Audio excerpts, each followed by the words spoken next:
Chapter 249. Gustav stared at the short, cute but violent-looking girl with indigo-colored hair that had just arrived. Sigh. This happened to be the same girl he jumped over at the stairway leading to the ruins. Gustav could tell that she would be a nuisance. "Now, I've caught up to you," she voiced out while laughing. Gustav stared at her like she was retarded. She had been trying to catch up with him since the beginning, just like the participants that started a fight, so they could be the first to reach the bottom of the stairway. "Well, now that you've caught up to me, what's next?" Gustav asked as another sigh escaped his lips. The girl's face instantly froze up after hearing that. "What's next?" she muttered with a low tone. For several seconds, she stood in place with a contemplative look, unable to say a word in response to Gustav's question. Gustav only shook his head and started moving towards the other passageway. Some of the participants in the vicinity that took part in dealing with the inmates earlier walked up to Gustav and asked for him to be a part of their team. However, Gustav refused all of them as usual and kept on walking towards the other passageway. "Hey!" He heard a shout from behind and already figured out that it was the same indigo-haired girl. "What is it?" Gustav asked while pausing his footsteps. "Let us compare the number of stones we have gathered," the girl proposed. Gustav turned around to stare at her. Her body size must be equal to her brain. Immature in every way, Gustav could sense the zeal to be the best within her. This girl wanted to be better than everyone. It would seem she derived joy in knowing and showing that she was the best. Gustav guessed that she must have been above everyone else in her life throughout her lifetime, which gave her a kind of zeal to dominate others. "Idiot," Gustav voiced out and turned around to keep walking. "Hey, hold it right there." Swoosh. Before she could complete her sentence, Gustav had dashed off into the distance. That. She pointed in the direction Gustav dashed off into with a look of anguish. "What are you looking at?" She shouted out at the participants behind before also dashing forward. Some of them flinched backwards in fear. These participants recognized her due to the fact that she had become quite popular when she decapitated the mixed breed they met at the stairway. They knew better than to mess with her. Some of them that witnessed her brutality couldn't tell who was stronger between her and Gustav. What made her even more mysterious and scary was the fact that they couldn't figure out her bloodline ability, unlike Gustav, who they had seen transforming. Swoosh. Gustav passed through different passageways as he dashed across the ruins. It was already nighttime, so he was heading back to a particular location that he had decided to sleep in for the night. Not only would he sleep in here for the night, but he had also decided to stay cooped up in there for the next 2 days. After running for about 20 minutes, Gustav arrived in a sloppy area. This area wasn't like the others. Moving on, it was like going down a mountain slope. The difference was it wasn't as sloppy as that of a mountain. SHHHSSHH. Gustav paused his running and slid a few feet forward before stopping in front of a wide hole. PRRKK. PRRKK. Stones rolled down from his feet position into the wide hole. Any little sound echoed due to the silence of the place. The hole was so wide that it covered the entire area. There was no way he could keep going forward, since it was like a dead end. A person would have to go back and look for another route if they wanted to get to the other end of the hole. It was so wide that it covered a radius of over 2,000 feet. The depth couldn't be seen, since it was also very deep. From the view above, Gustav was like a dot compared to the size of this wide hole. Gustav squatted slightly before jumping into the hole. Swoosh! His body descended rapidly into the dark hole. God eyes have been activated. Gustav activated God eyes and looked down as he fell across the air. He could see the dark hole clearly as he fell. The bottom was too far down for God eyes to see, but the surroundings were visible. Rocks protruded from the sides of the wide hole in different areas.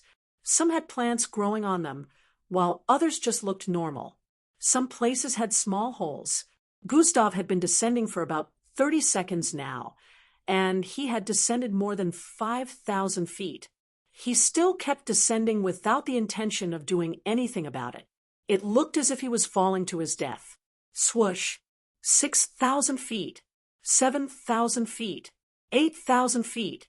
The moment he crossed 9,000 feet, Gustav activated an ability. Size manipulation has been activated. His body started increasing in length as he closed in on a particular hole in the wall about 600 feet below, towards his left. Swoosh! Gustav's body length continued increasing in size as he descended to that particular point. He was now the size of 2 trucks stacked upon one another. The instant Gustav's body descended to the height of the hole towards his left, he stretched out his left hand with intense speed. Clench! His hand reached out and grabbed the edge of the hole in the wall. Gustav's body stopped dropping at this point since he was holding his body weight up. He deactivated size manipulation and returned back to his original size before climbing up into the hole. Unlike the other holes within the walls of this place, this particular one was large enough. It was practically like a room due to its size. Gustav looked around. Only grasses growing out of the floor and rough, rock-like looking edges could be seen. The ceiling was also high enough. Gustav brought out a cube from his backpack and tapped on it. Sroinen! It unfolded and transformed into a tent-like house. Now I can start my experiments, but first I will cook. Gustav smiled as he walked in. Chapter 250. The ceiling was also high enough. Gustav brought out a cube from his backpack and tapped on it. Sroinen! It unfolded and transformed into a tent-like house. Now I can start my experiments, but first I will cook. Gustav smiled as he walked in. In a few minutes, the aroma of a delicious delicacy being cooked wafted across the surroundings. Some participants were either getting killed or fighting life and death battles, but Gustav was cooking and enjoying sweet delicacies. After having a good meal and putting some other things in place, Gustav decided to get down to business. He sat in a cross-legged format within his tent-like structure and activated recreation. Recreation has been activated. Gustav felt hot on the inside after activating recreation. He remembered the first time he activated it. The same thing happened. He could feel every bloodline within him bubbling. Which bloodlines does host wish to combine? The system asked. Combine muscle enhancement and energy compression bloodlines. Gustav commanded internally. Host has decided to combine muscle enhancement and energy compression bloodlines. Muscle enhancement plus energy compression, calculating compatibility rate. 0%, calculating compatibility rate. 17%, calculating compatibility rate. 37%, Gustav watched as the system calculated the compatibility rate. In a few seconds, it was done. Compatibility of combination is 64%. Does host still wish to combine these bloodlines? Yes/no, yes, Gustav answered. Unlike the last time where he got a notification saying the combination might be dangerous, this time seemed to be safer, since he didn't get such notification.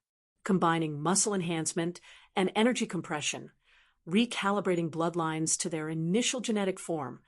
Combination process will begin. Combination procedure. 0.01%/100%. Estimated finish time. 6 hours. Gustav noticed that this time recreation wasn't going to take as long as the other time. I don't feel weird like the last time. Gustav also noticed this. However, he received a system notification in the next moment. Host body will undergo extreme temperature changes within the 6 hours time frame for bloodline recreation. Looks like I spoke too soon. Gustav had a wry smile on his face after noticing this notification. It turned out that there would be different effects for the combination of different bloodlines. Gustav had been thinking it was going to be like the last time where he was unable to control his little brother down there, but now he confirmed that there would be a different effect each time. This is good too. I can sleep on it. When I wake up, it will be done the next morning, and I can combine other bloodlines during the day. Gustav came to this conclusion before laying on his back. During the night, the effects of recreation kicked in. Sometimes Gustav's body would turn immensely hot. that steam would be erupting from his skin. Even his clothes would be affected, and the entire tent would turn hot. Other times his skin would turn cold and pale white. Ice would start to appear on his skin due to this, causing him to start shivering. Gustav had thought he would get a good night rest and wake up the next morning to see the work done, but he was sorely mistaken. The whole 6 hours went by, and Gustav was unable to close his eyes even once. It's going to be 2 long days. Gustav had a feeling he'd be unable to get a single ounce of sleep for the next 2 days. He had gotten 27 different bloodlines. He had combined 2, so he still had 25 left. He knew he wouldn't be able to perform recreation on every one of them, but the 2 days was enough time for him to research how recreation worked properly. He believed that he should have figured out a thing or two after about 6 to 7 tries. Recreation successful, B+ grade bloodline. Overhaul has been created. Gustav checked the information immediately. Bloodlines. Overhaul energy is generated inside the muscles that create a protective membrane that covers up the host's desired body part, protecting one from blasts. This proves that the bloodlines can transform into something different entirely after being merged, Gustav said internally as his face shone contemplation. Those were 2 grade C bloodlines. Now let me try merging 2 grade B. Gustav was noting down the grades of the bloodlines he merged. All this was for research purposes, so he would know how to combine bloodlines more effectively in the future. Gustav wasted no time in looking for 2 grade B bloodlines within him to use for recreation. In a few minutes, he had started combining another bloodline. Just as expected, he went through a different side effect. Still, this time wasn't as extreme as before since the compatibility rate was higher. Gustav bore the effect, and in about 6 to 7 hours, the recreation process was done. Gustav continued this till evening time. After successfully combining 3 bloodlines, Gustav was starting to understand some things about recreation. This time, a grade D and grade B, Gustav decided. Host has decided to combine chemical fingers and iced fox, calculating compatibility rate, 2/100%. Compatibility rate of combination is 57%. Does host wish to combine these bloodlines? Yes/no. Gustav had a feeling this was going to be low since the grades were up to a level apart. However, for research purposes, he still decided to agree to it. Combination procedure, 1/100%. Estimated time, 6 hours. Host stats will be halved for the next 6 hours of recreation. Gustav suddenly felt his body weakening after this notification. Sigh, something like this can happen too? Gustav muttered as he laid on the floor. He wasn't really bothered about it. In the next 6 hours, the recreation would be done. Something suddenly popped up in Gustav's mind. I totally forgot about that. Gustav remembered he was going to test out life signs tracking with God eyes. He had saved a life sign of a female participant back then during the 4th phase and decided he would use her to test it out. God eyes has been activated. Gustav activated God eyes and recalled the life sign of the female participant. The instant Gustav recalled it, his eyes suddenly glowed a bright golden light. Life signs tracking has been activated. Gustav's sight changed, and the view that appeared in front of him was that of a different location entirely. What is this? Angie? Gustav instantly sat up as he noticed something, or rather someone in his line of sight. What in the world is that? Chapter 251. Gustav's sight changed, and the view that appeared in front of him was that of a different location entirely. What is this? Angie? Gustav instantly sat up as he noticed something, or rather someone in his line of sight. What in the world is that? Gustav could see Angie and a group of 4 going against a shadowy, humanoid-looking creature. The creature would merge into structures, and the next time it appeared would be from another location. The instant it grabbed onto a person, the person's body part it made contact with would be covered in a web of blackish substance. Instantly, that body part will lose function, and the creature would gain control of it. At the moment, Piles of body parts could be seen on the ground. Heads, limbs, ears, eyeballs, etc. A boy sporting white dreadlocks was currently engaging in the battle with a single arm. His left arm was among the arms sprawled all over the place. Gustav could already guess what happened when he noticed those tendrils of the black web on the body parts scattered all across the place. Gustav could only see what was going on, but he couldn't hear anything. When he tried looking down, he could see eyelashes and a pointy nose that obviously belonged to that of a girl. Gustav could tell that he was seeing from the position of her forehead, but that didn't last for long. He suddenly noticed the creature appear in front of his line of sight, covering the whole view. The next thing that happened was his line of vision tilted before he was disconnected from the girl. What just happened? Did she just get decapitated? Gustav said internally as he hurriedly stood to his feet. That thing was like a physical shadow. Could that be the silhouette I've heard about? A frown appeared on Gustav's face as he figured that this was the case. To fight something that cannot be touched physically is practically impossible for Angie. If she wanted to use a cumulative blast, she would need a large space to run in. Also, it isn't very advisable to use an attack that covers a wide range underground due to possible structural collapse. She must be limiting her abilities because of the group. Gustav sighed as he made an analysis based on what he saw a while ago. Sigh. Angie is just being Angie. This situation just had to happen in my current circumstance. Gustav sighed as he spoke.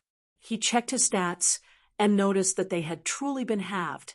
Although Gustav was surprised when he noticed the silhouette, he wasn't really worried because he knew Angie could escape from that place with her full speed if she wanted to. The only problem was she wouldn't be willing to leave the rest of the group to battle with the silhouette on their own. He already saw tears in her eyes as her teammates were being butchered. I have to go. Gustav's face turned serious as he started to transform. Black scales appeared on his body as ram horns grew out of his head. In a few seconds, Gustav had completely transformed into a large mixed-breed serpent. His clothes were torn apart in the process as his current size took nearly half of the space in the cave-like hole. He hissed as his body wriggled out of the hole with speed and started climbing upwards towards the top of the hole. Sprint has been activated. Swan. Gustav, in his transformed state, crawled upwards across the walls of the hole. He coupled sprint with the normal speed of the Savarinia serpent mixed breed. At least the stats getting halved didn't affect my bloodlines or skills. I can still make use of them at their original power, Gustav said internally as he noticed this. His speed may have been reduced, but it was still fast when he coupled sprint with the serpent's transformation. In about 2 minutes, Gustav had climbed out of the hole and transformed back into human form before letting his feet take the form of the blood wolf. Originally, the blood wolf could move at 100 feet per second. Still, when Gustav activated sprint, it was close to his original speed when sprint was activated. The blood wolf was the fastest transformation in his possession, so that was the best to use for the current situation. Swoosh! Gustav dashed with speed across the passageway he first came into contact with. Even though life sign tracking had been deactivated, Gustav was still able to sense how to get to the location. He moved as fast as he could at the moment. He could have still boosted his speed by combining dash and sprint. However, he felt he should conserve energy for the upcoming battle since he only had little information about the silhouette. Be okay till I get there. Angie, Gustav couldn't just get rid of the nagging feeling tugging at the back of his mind. Underscore in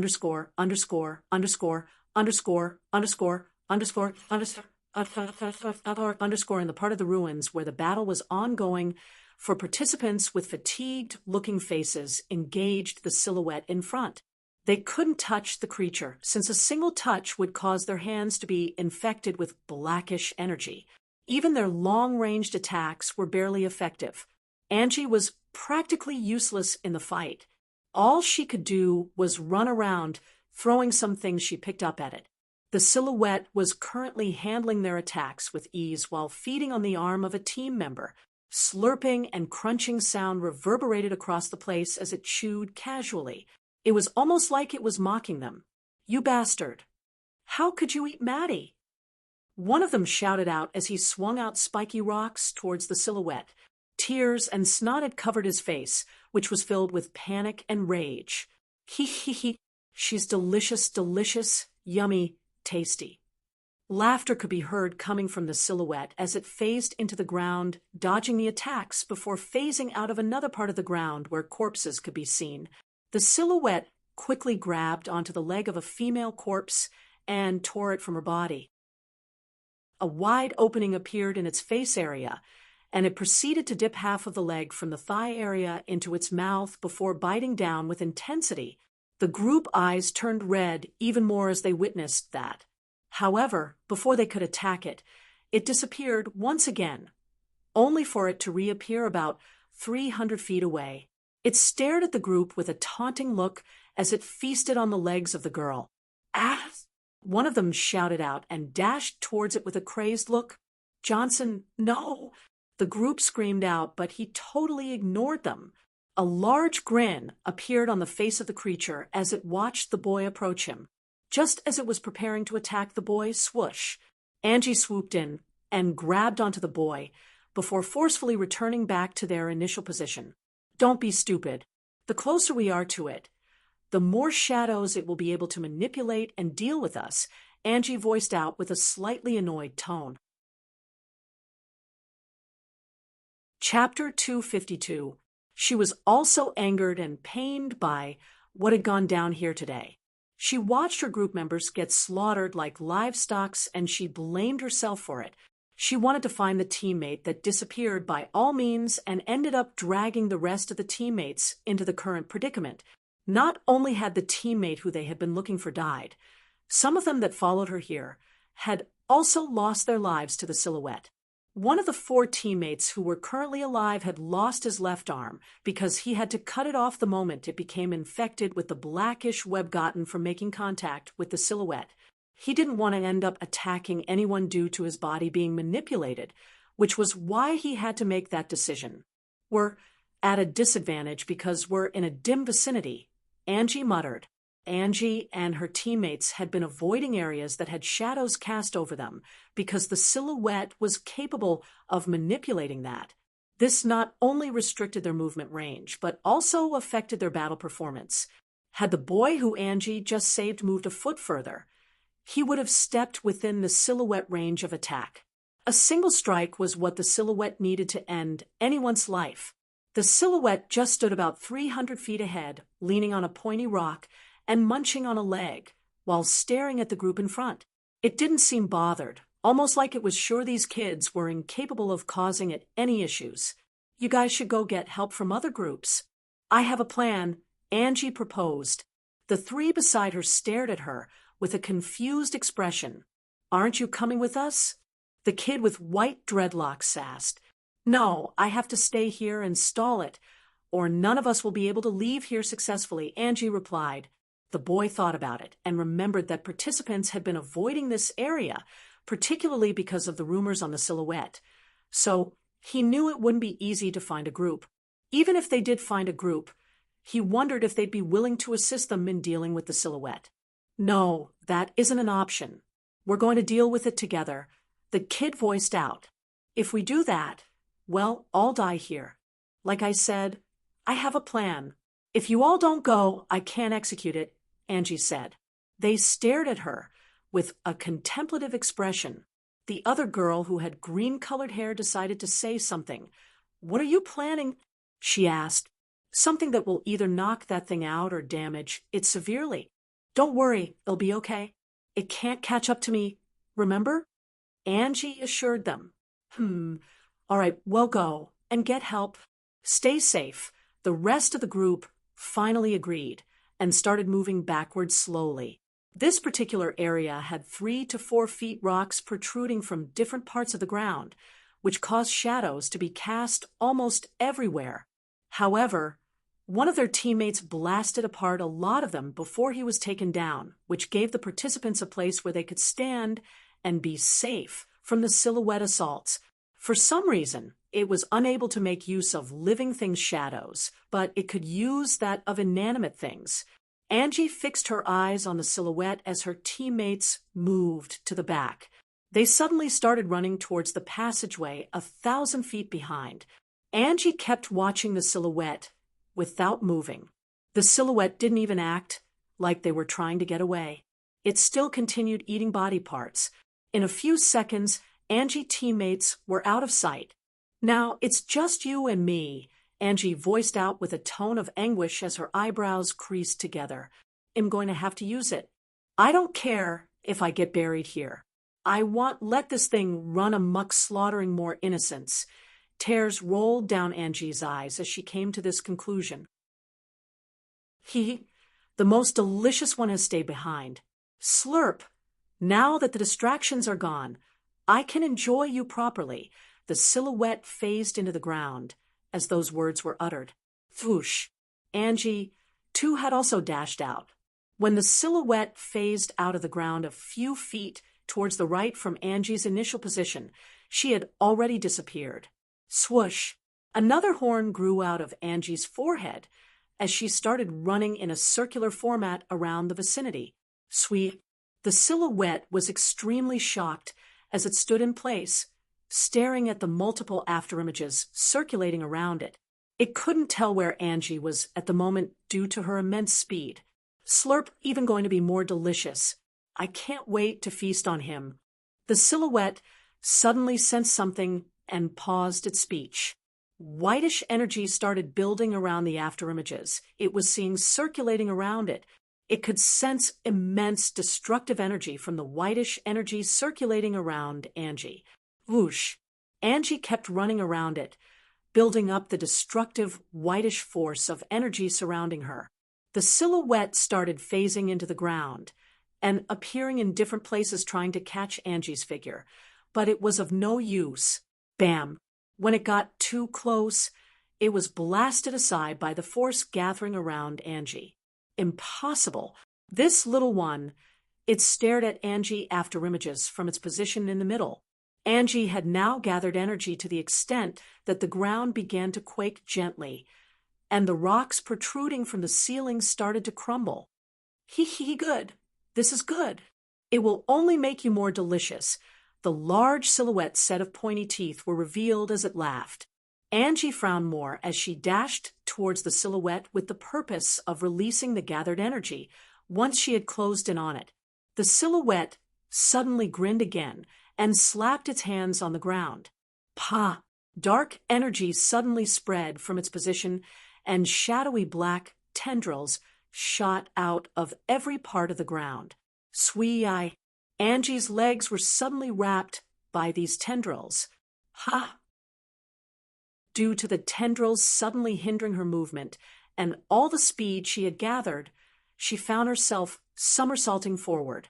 Angie's body spun severally in midair before slamming onto the wall on the side.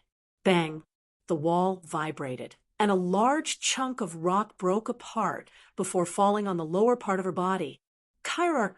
Angie screamed out in pain as a pointed part of the rock stabbed into her left thigh. I will enjoy tasting your meat. Slurp. The silhouette voiced out as it approached Angie. It squatted and pulled the rock off her before lifting her. Let her go.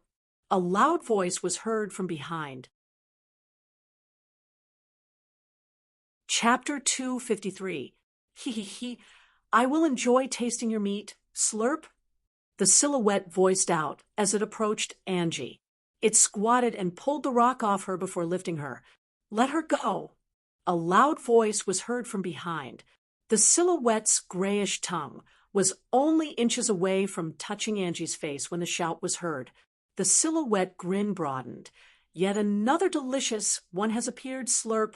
It made slurping sounds as it spoke and released Angie's neck from his grip. It turned around to see who had just arrived, not even bothering about Angie escaping since he knew her legs were in a damaged state at the moment. Two girls could be seen moving in her direction several hundred feet away. One of them had long white hair, a pretty face, and a tall figure, while the other was a green-skinned girl with a long brown tail. The girl with white hair was the one who shouted out earlier.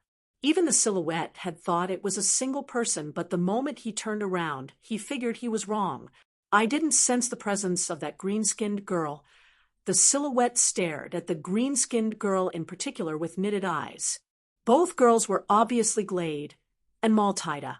They had arrived just in time before the silhouette could finish Angie off. "Angie, are you okay?" Maltida shouted as they closed in on them. Angie gathered her strength and pulled her body to the side before replying, "I'm okay." Even though her thigh was bleeding, she didn't want to be a dead weight, so she tried to get out of their range. The silhouette scrutinized Glade intensely and noticed something. What is the red energy that covered her entire figure? It wondered. However, before it had enough time to gather, its thought Glade suddenly dashed out. Whoosh! Although her speed was nothing compared to that of Angie's, her explosiveness was nothing to scoff at. The red, ore-like energy covering her entire figure intensified, and two large red sickles were conjured out of thin air. Grab, grab. Glade grabbed them both and hacked down at the silhouette in an X format with both sickles. The air vibrated as both sickles traveled towards the neck area of the silhouette with intensity. Flum. The silhouette bent backward to the extent that its back nearly made contact with the 3-foot pointy rock protruding from the ground behind him. Both attacks missed him as he used that opportunity to sink into the shadows and appear behind Glade. Glade had extremely fast reflexes, so she responded by spinning and swinging her left arm out in the process. Slash. Once again, her sickle aimed for the head of the silhouette, who dodged quickly towards the side. Slash. Swerve. Slash. Swerve. Slash. Swerve. Glade was not giving the silhouette any leeway or time to think, as she kept bombarding it with different attacks. While Glade was busy engaging the silhouette, Maltida had approached Angie's position. Amazing! She's handling it all by herself. Angie was astonished as she watched from the side. "Don't let it touch you. It's dangerous." Angie voiced out with a tone of worry as she noticed the silhouette nearly grazed its fingers against Glade's arm as they battled. "Come on, let's go." Maltida squatted as she helped Angie up. Angie held on to Maltida for support as they moved away from the battle range. When they got to the far end of the area where different passageways could be seen, Maltida kept taking her further. Maltida, you can leave me here. It'll take some healing meds. You should go help Glade out because she can't take on that silhouette by herself," Angie said while gesturing at a particular spot up front. However, for some reason, Maltida ignored her statement and kept moving forward. Maltida. Angie kept calling out to her, but Maltida ignored her and kept supporting Angie's movement as they entered the fourth passageway. "Maltida, where are you taking me?" Angie asked as they kept moving through the passageway. "Maltida?" Angie shouted out and pulled her arm from Maltida's grip. Plop! She fell to the ground and started making use of her hands to pulling her body backward. Maltida turned around to stare at Angie with glowing purple eyes. "I know about your power, kid. You will be useful in helping me find what I want." A deep, masculine but monotonous voice could be heard coming from Maltida's mouth as she spoke. "What is with you? Maltida? What's happening?"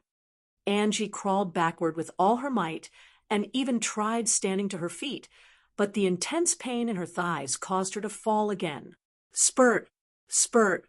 Due to her repeatedly trying to stand, more blood started spilling out from the injury on her thighs.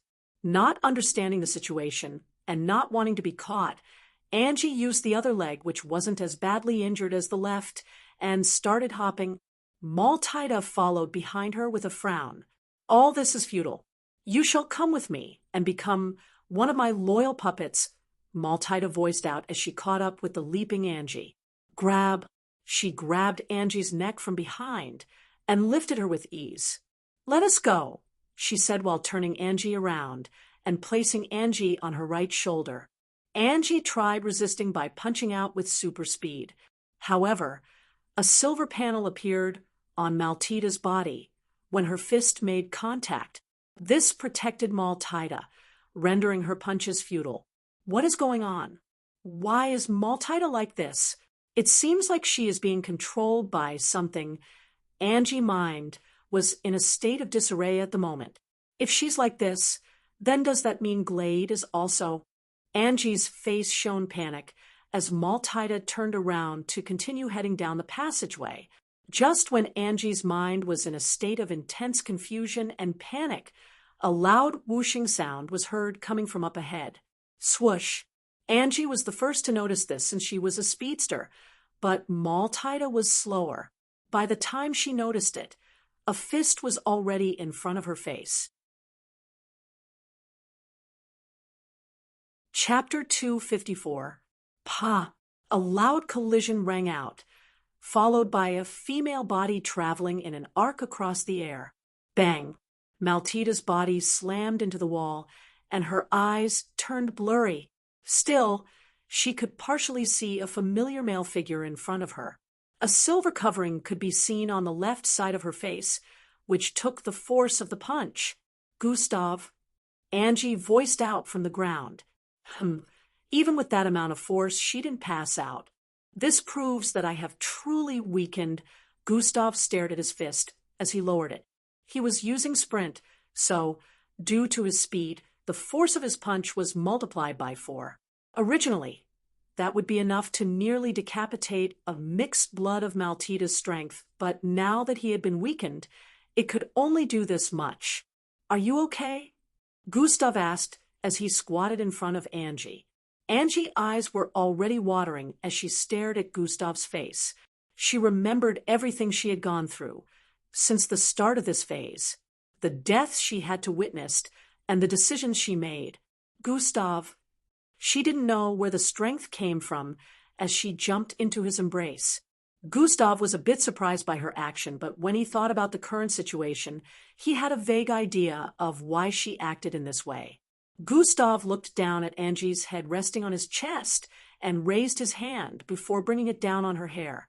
He gently caressed her silver and pink hair as his jaw made contact with her horns. It's all right. Everything is going to be fine now. Gustav had never said these words before, but for some reason he felt good saying it. Maybe that feeling of wanting to do heroic deeds was still there, but just not present with everyone. Gustav noticed that Maltita had come back to her senses and was ready to attack him. So he quickly found a spot and dropped Angie there. So we finally meet. The same masculine voice was heard from Maltita's mouth as she spoke with a huge frown. Be careful. She's not in her right senses, Angie voiced out as Gustav approached Maltita. Thanks for stating the obvious. Angie, anything else you'd like to add? Gustav said while standing several feet away from Maltita, who still had glowing purple eyes. Angie giggled lightly after hearing that. Just be careful. I think Glade is also the same way, Angie voiced out. Glade? Before Gustav could try and find out more, Maltita dashed forward as liquid-like silver started coating her entire body from head to toe. What exactly is wrong? I have to engage her first before making any assumptions, Gustav said internally as he also dashed forward. Maltita conjured a silver-like spear from her body and swung it at Gustav. Gustav swerved to the left, but the instant he dodged it, Maltita swung it towards the left with force. Whoosh! Gustav straightened his left palm before sending it towards the side body of the spear. Palm strike has been activated. Bam! Gustav's palm slammed into the body of the spear, sending it flying from Maltita's hand. Swan! Immediately his left palm made contact. He spun around and sent his right elbow out towards Maltita's face. Bam! Maltita blocked it with her right arm, but the force still caused her to slide backward by several feet. The instant she dropped her arm, which was currently blocking her sight since she used it in blocking Gustav's attack, she noticed the large brownish foot laced with sharp claws headed for her chest. Shiuk! Silver-like spikes suddenly protruded from her body as Gustav's foot traveled in midair towards her chest. Gustav, who was in midair, was unable to stop his movement, so he quickly spun and sent his right foot hurling towards the left side of Maltita's face. Bam! Gustav's right leg slammed into Maltita's face, sending her flying towards the side. Swoosh! Gustav didn't wait for an instant. The moment his foot touched the ground, he dashed out again as his fist got covered with a layer of icicle-like covering. Bam! Bam! Bam!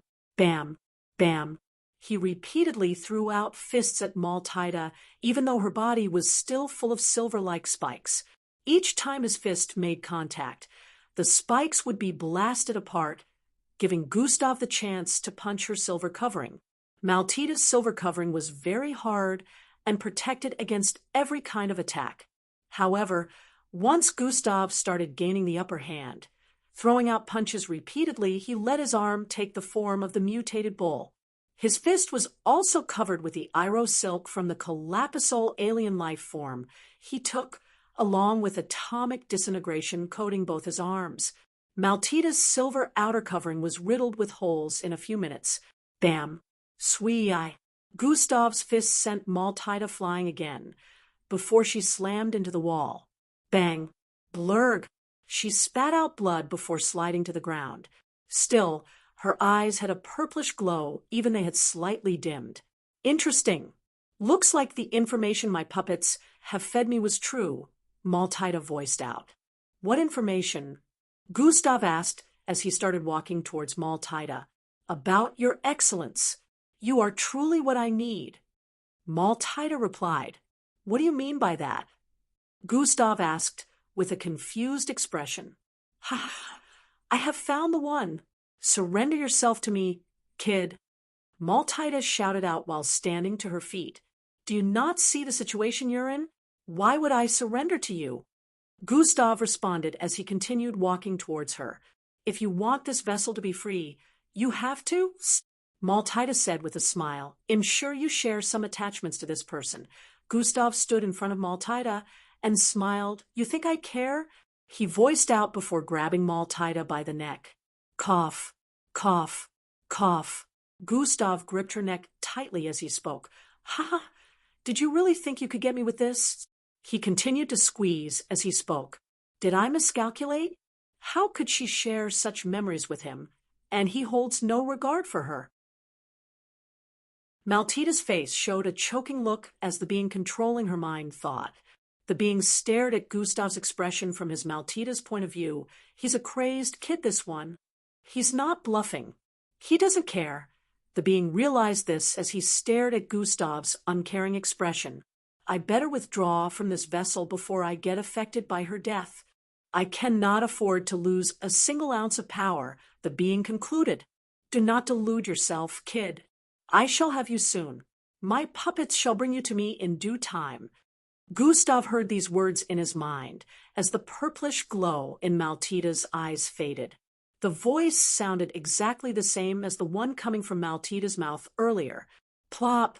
Maltita fell to the ground and passed out afterward. Maltita! Angie shouted out from behind and ran towards Gustav and Maltita's position. She took a healing capsule a while ago, so her injuries had almost healed up completely. Is she dead? Angie asked while staring at the unconscious body of Maltita, which was still without any movement on the ground. Chapter 255. Is she dead? Angie asked while staring at the unconscious body of Maltita, which was still without any movement on the ground. Angie checked if Maltita was breathing and found out that she wasn't. Angie still checked for her pulse, but there were still no signs of life. Angie stared at Gustav, whose face was still as uncaring as ever. You didn't have to. Angie didn't even know what to say. She understood how everything got to this point, but she still felt conflicted because this was someone who had ties to Gustav. Gustav turned around and started walking away. Recheck her pulse, Gustav instructed as he walked forward. Angie didn't understand why he said that, but she decided to do as instructed. Ha! She suddenly felt pulse movement from Maltita. Twitch, twitch. Maltita's eyelids twitched twice, proving that she was still alive. How? I clearly felt no pulse from her a while ago.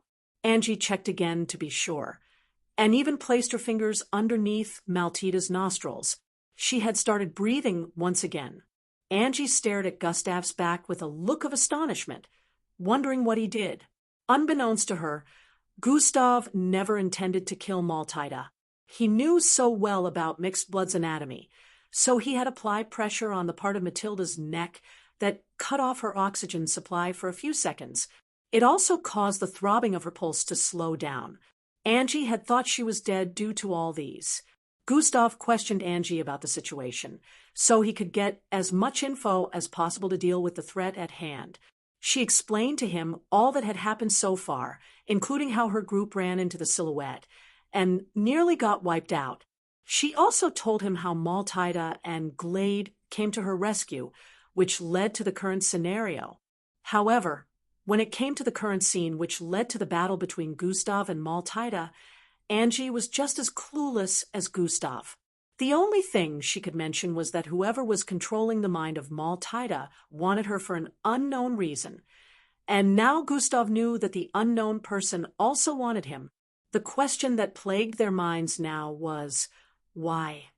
For what purpose would that person be after them? Gustav started drawing out possible reasons and plots in his mind. Nevertheless, without more information, he couldn't narrow down the thousands of possible reasons this would be happening. However, one thing Gustav was sure of was the fact that whoever was doing this is definitely an alien inmate. His reason for thinking this way was based on the level of strength of every inmate he had met so far. Every inmate was within the serial rank, but when it came to aliens who didn't have the same power system as mixed bloods, their strength varied. The Calapisol and Arcanades were proof of that. They were way more powerful than the mixed blood inmates. Gustav could tell that it would be impossible for a mixed blood on the serial ranked level to control multiple minds simultaneously, since the person mentioned that they would be sending more puppets after Gustav. It was safe to assume they controlled more participants aside from Glade and Maltita, although this wasn't a very useful fact. It made Gustav prepare his state of mind for whatever was going to come next. Around 5 hours left, Gustav said internally while staring at Angie and Maltita, who was still unconscious on the ground. He would have liked to ask Maltita about the being that inhabited her mind, but time was of the essence. He couldn't wait for her to regain consciousness because he could tell that whatever this was carried more danger than the silhouette. "You're going to stay here with her, Angie. I'll have to deal with this on my own," Gustav stated as he started walking forward. "No, we're going to deal with it together," Angie voiced out with a look of determination while standing up. At this point, her injuries had healed completely. However, a look of fatigue could be seen on her face. Even though she had healed up due to the meds, her energy had almost been completely depleted. She and the group had been battling the silhouette for a long time, and the meds also made use of her energy to grant her healing. Gustav paused his footsteps and turned around to stare at her. "God eyes have been activated. It's not up for a debate," Gustav voiced out before turning around to keep moving. "Take care of her and hide out somewhere till I'm back," Gustav instructed before dashing forward with speed. Angie wanted to follow, but she remembered that Maltita was still unconscious behind her, so she stopped herself. Gustav was out of sight in no time. "Please wake up soon so we can go help Gustav," Angie hoped with a low tone, while squatting to lift Maltita up. Gustav had already arrived in front of Glade and the silhouette's battle scene, and to his surprise, he could still hear the sounds of attacks as he closed in on the area. He paused thousands of feet behind and watched Glade engage the silhouette masterfully. According to Angie, making contact with the silhouette wasn't an option, but what he saw made him doubt that claim. Glade was currently engaging the silhouette with her bare hands. Although the silhouette was obviously stronger in terms of strength, the expression of disbelief was still noticeable on the silhouette's faceless face area. Bam, bam, bam, bam, bam. It made contact with Glade repeatedly, but she was unaffected by its touches. "Why don't you join me? And I shall restore you back to your full glory, once I have gotten what I want." The same voice heard from the mouth of Maltida could be heard coming from Glade's mouth, also as she engaged the silhouette. "Hee, slurp. I don't care about all that. Slurp. I only want to eat." The silhouette responded with this while increasing the force of its attacks. Chapter 256. Gustav had already seen what happened to others when the silhouette touched any part of their body, so he wondered why Glade was a different case. God eyes had been activated. Gustav made an analysis of the battle using God eyes. He noticed that the reddish ore-like energy surrounding Glade's figure was what prevented her body parts from being infected by the silhouette's blackish, web-like tendrils. "Maybe I can try something." A plan started formulating in his mind upon figuring out the reason behind Glade's immunity.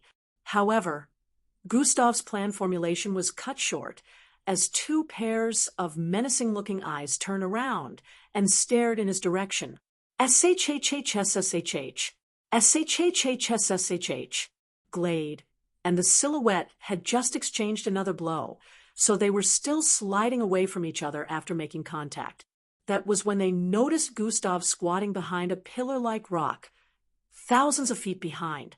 The silhouette's dark eyes widened as it stared at Gustav. "Slurp, I want that one even more," it voiced out while phasing into the shadows on the ground. "Oh no, you don't. He's mine," Glade voiced out before dashing forward with speed.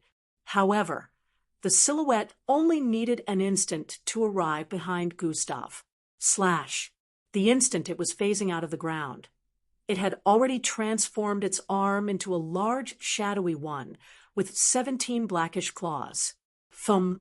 Gustav leaped backward, dodging the slash of the claws, which slammed into the pillar-like rock he was standing behind, causing a chunk of it to get smashed to pieces.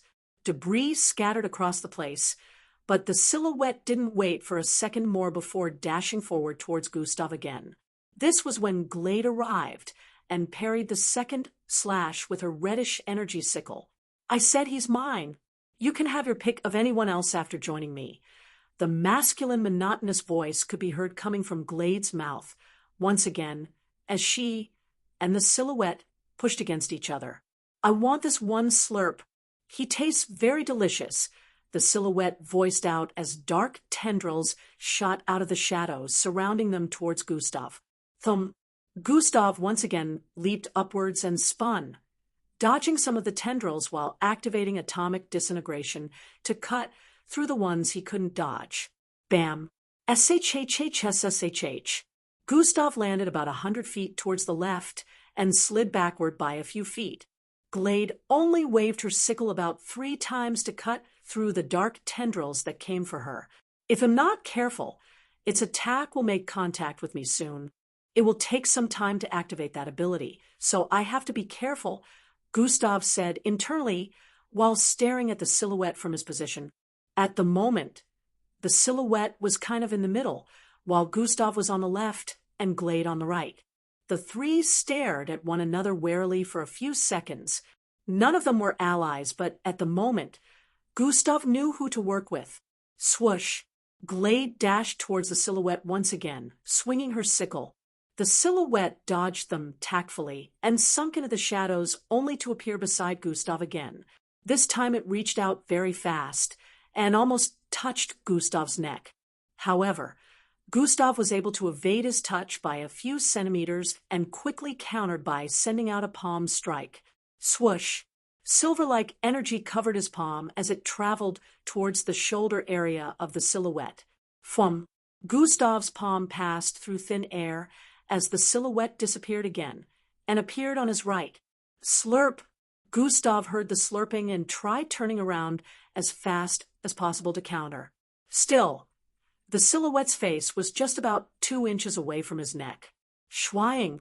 A red sickle appeared in between the 2-inch space before Gustav and the silhouette.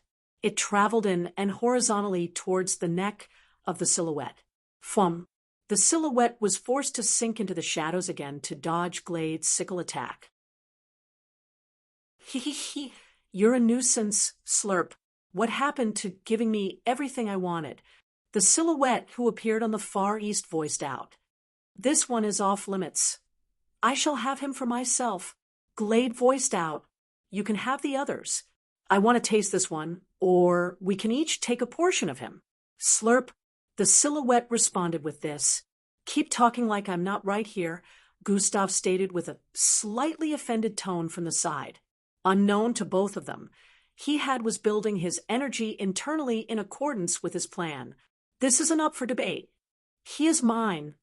Glade totally ignored Gustav's statement and shouted out to the silhouette. Slurp, not if I have him first, the silhouette voiced out as it clasped its hands together. Furrow. Darkness suddenly started spreading out of its body. Carpet of darkness.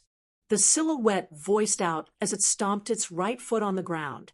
The shadows in the vicinity suddenly started swirling and expanding. Soon, in a few seconds, on the ground, a radius of over 7,000 feet had been covered in darkness. You can only escape from this if you have flight ability, but even with that, slurp. The silhouette made another slurping sound as it spoke. Gustav wanted to take a step forward when large black arms suddenly shot out of the ground from his right and left sides. The palms of both hands were so big that their height was comparable to the pillar-like rock Gustav was hiding behind earlier. Glade's eyes widened as she saw it and dashed forward with all her might.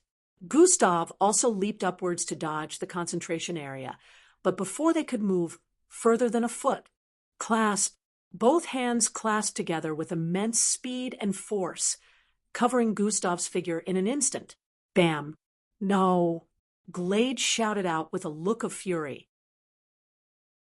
It was still suspended in midair, but with the amount of force at which both palms clasped together, all his bones would have been broken and would have probably turned into mincemeat by now. Chapter 257. It was still suspended in midair, but with the amount of force at which both palms clasped together, all his bones would have been broken and probably turned into mincemeat. He's mine now. Even if you want him, you can't get him because every part of his body will belong to me. The silhouette laughed while speaking. You idiot! I could have become powerful enough to grant you freedom and give you the opportunity to leave this hole. Glade voiced out with a tone of anguish while staring at the silhouette. You better mind how you speak to me. He is in my hands and... The silhouette paused as it sensed something. Rays of bright yellow light started to shoot out of the palms. Holes appeared in different spots on the dark palms, and more rays of light shot out of them. Fum!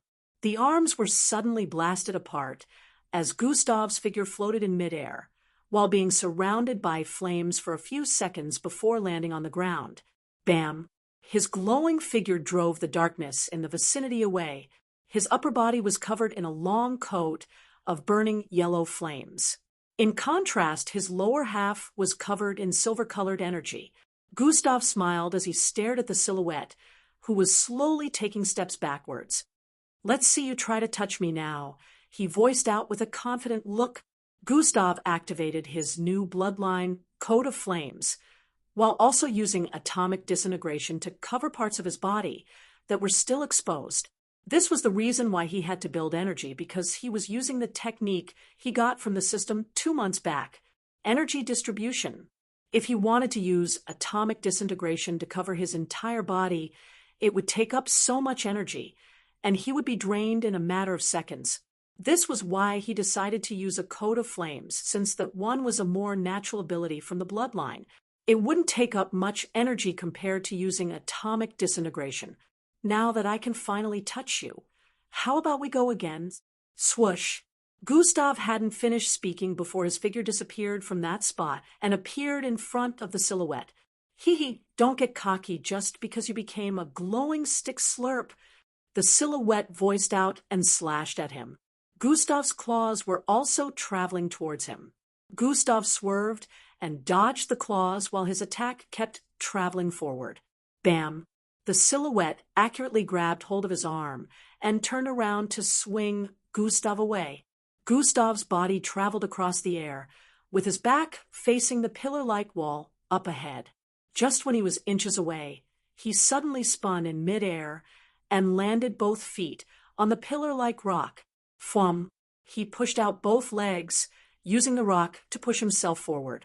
Swun! Gustav somersaulted in midair and brought down his extended right leg on the head of the silhouette.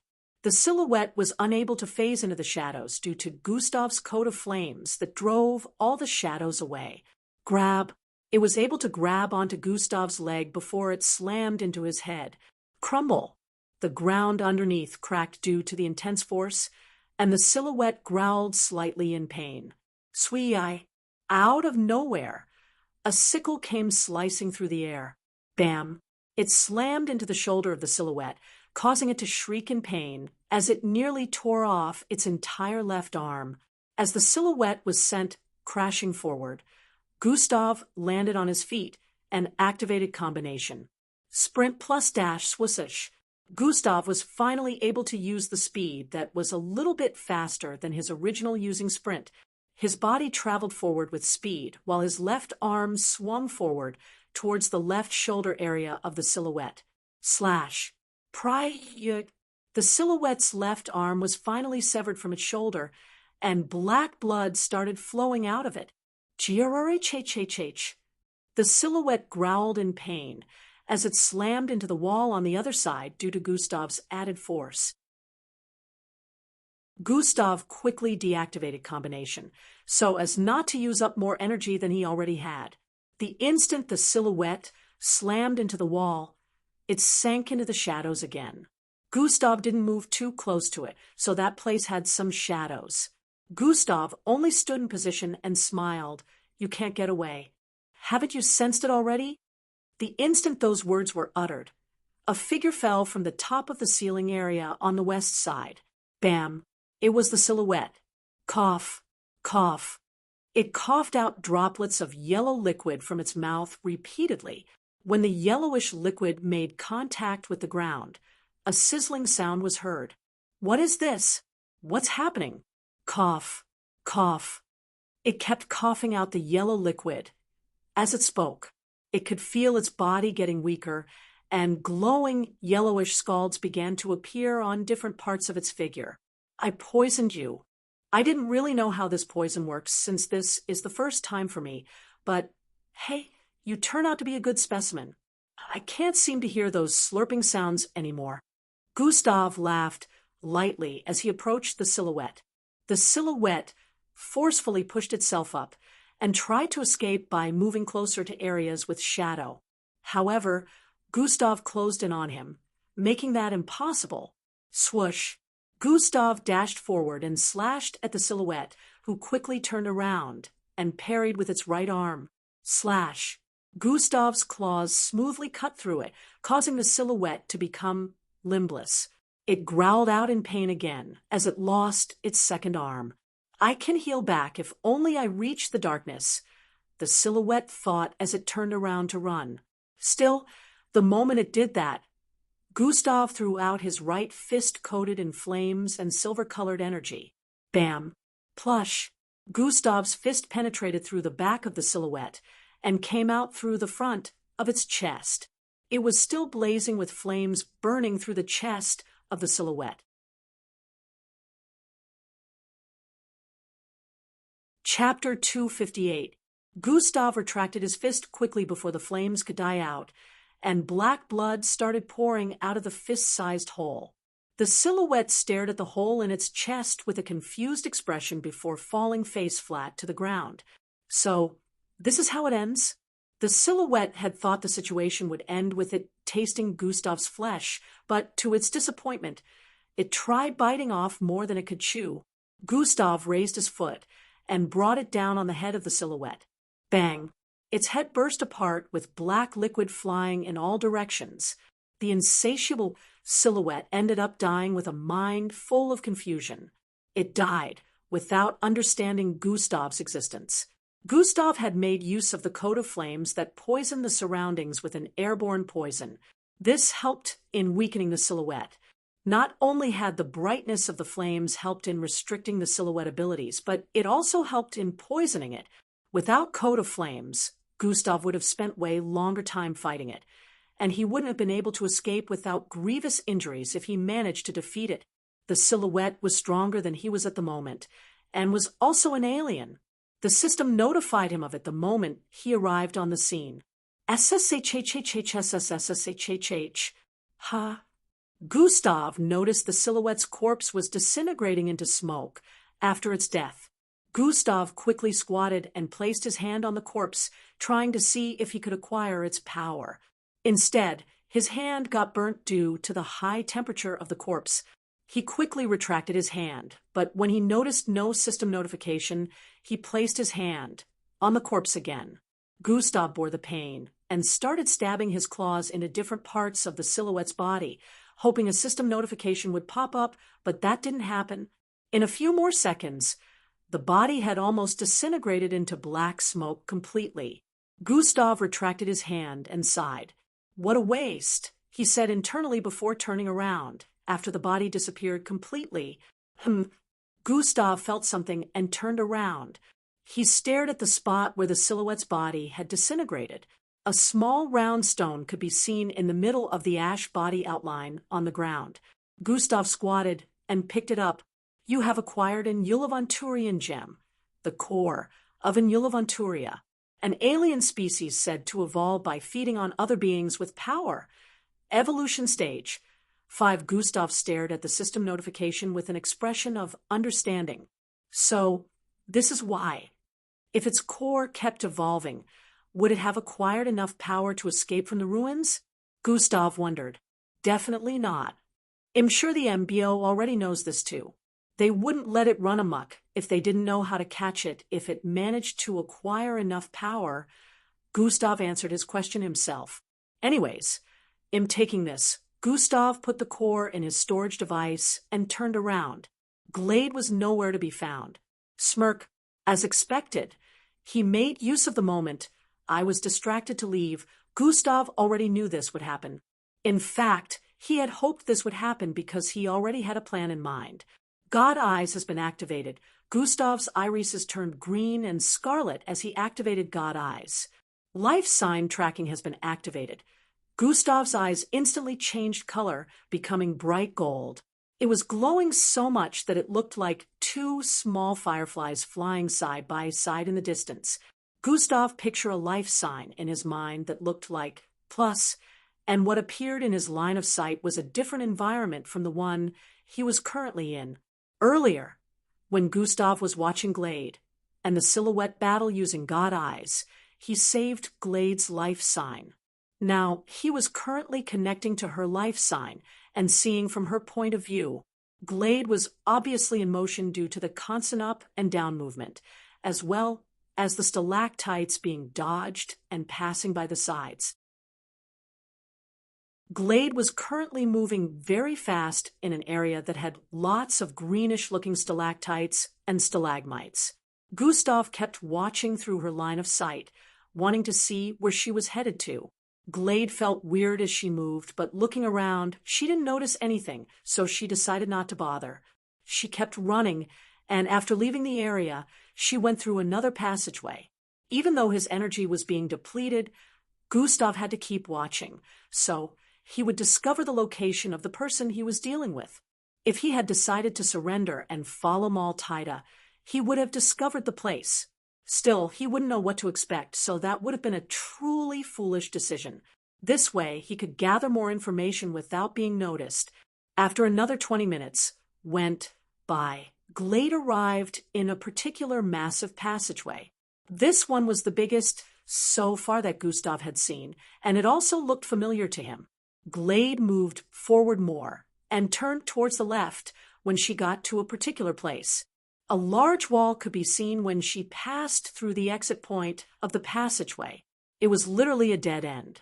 However, Gustav could see about 2 more participants walking out with purplish glowing eyes like Maltaida and Glade. This was also when he noticed the huge hole in the wall where a square-shaped rock was positioned. Sweenan, two eyes suddenly opened up on the rock, and they also glowed purple like the others. Glade knelt on the ground the moment those eyes were opened. So, that is it? So much different from what I envisioned. Gustav stared at the rock. He immediately understood that it was the reason for the current situation. What he wanted to know at the moment was the plan of this rock being.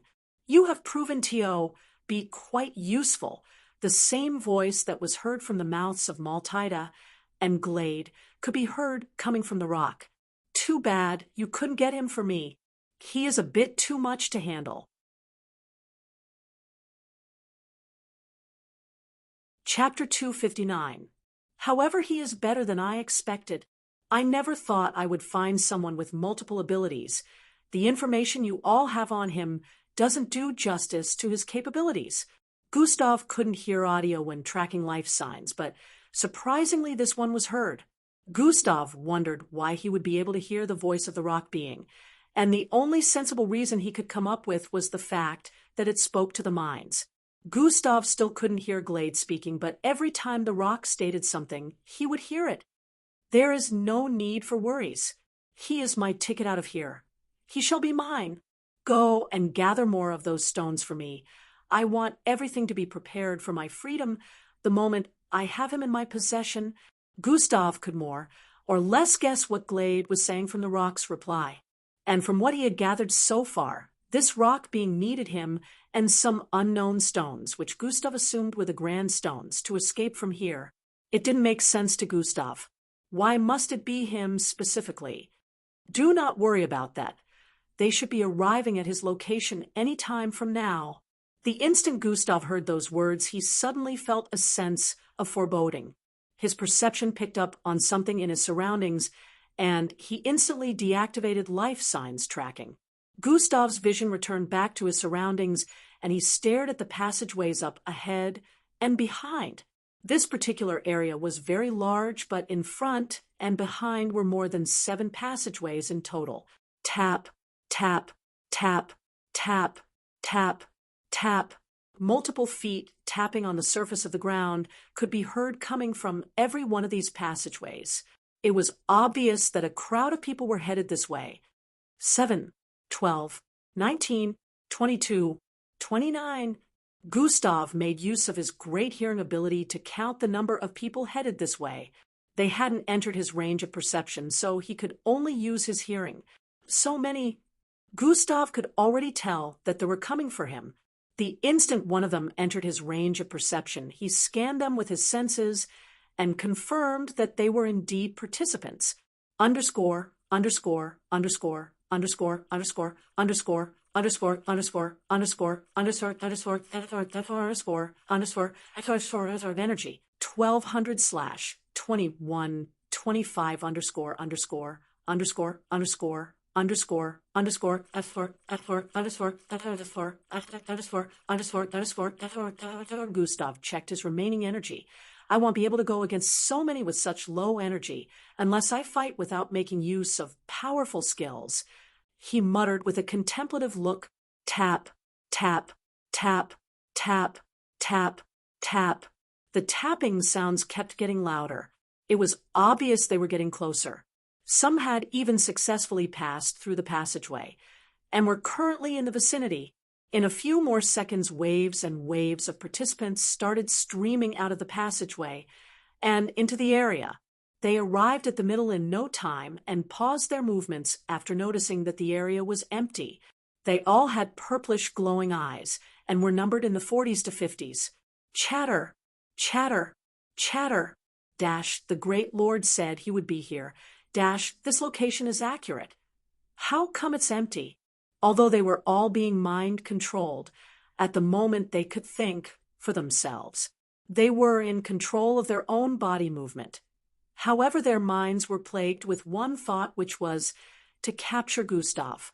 Gustav, who was being sourced for position himself in between 2 stalactites hanging from the ceiling area with his legs and arms tightly holding onto them both. He watched the crowd of participants from above with a look of astonishment. They had occupied almost every spot below due to their large number. Just how powerful must the rock mental capability be to mind control this amount of participants at the same time? Gustav felt the situation was a bit more dangerous than he thought. Not because of the large number of participants looking to abduct him, but because of the rock itself. There's still about 3 hours left before my stats return back to normal.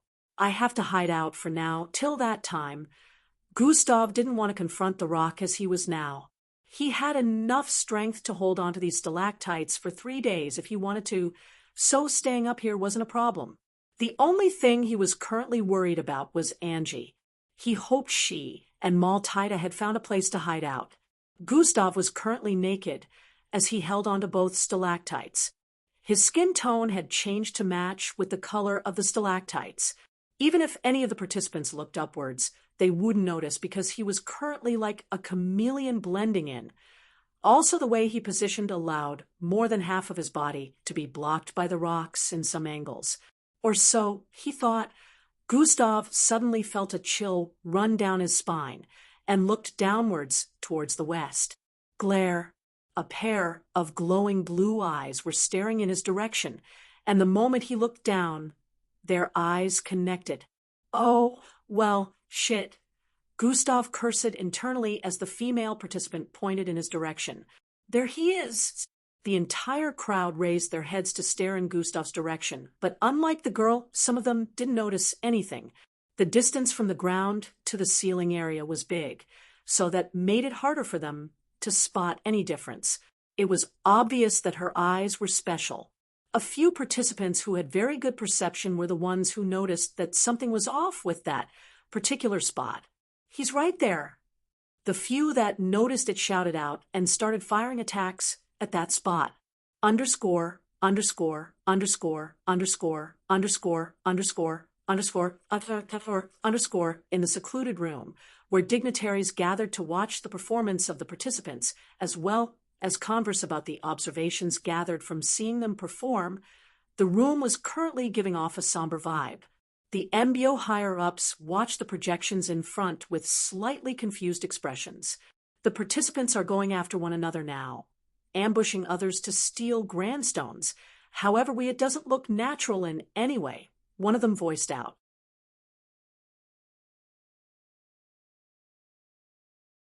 Chapter 260. The ones we've seen so far had purplish glowing eyes, and after a successful ambush head towards the same direction. Too bad. We cannot observe them further due to transmission interference, but obviously there's something at play here. Another one of them voiced out again. I suspect a mind control, but our database doesn't mention anyone with that ability among the inmates. Participants with mind control-related ability will not be able to perform on such a scale. Can you see that they are all headed towards a particular direction of the ruins in massive numbers? Everyone stared at the projections and observed that this was truly the case. About 4 different projections showed participants with purplish glowing eyes moving in groups in different locations through passageways. When the map of the ruins were displayed, it could be seen that they were all truly headed in the same direction, encircling it from different pathways like they were trying to trap something. They watched the projections and instructed the ace controlling the invisible cams to follow the participants. However, the further they went, the worse the transmission became. It would seem that the area they were headed for had a higher concentration of energy. I suggest we send a person down there to investigate these strange occurrences. We cannot interfere with the test phase. We have to let them handle whatever situations may arise within by themselves. That is how we can know if they truly belong here. And what happens if the situation is beyond their capability?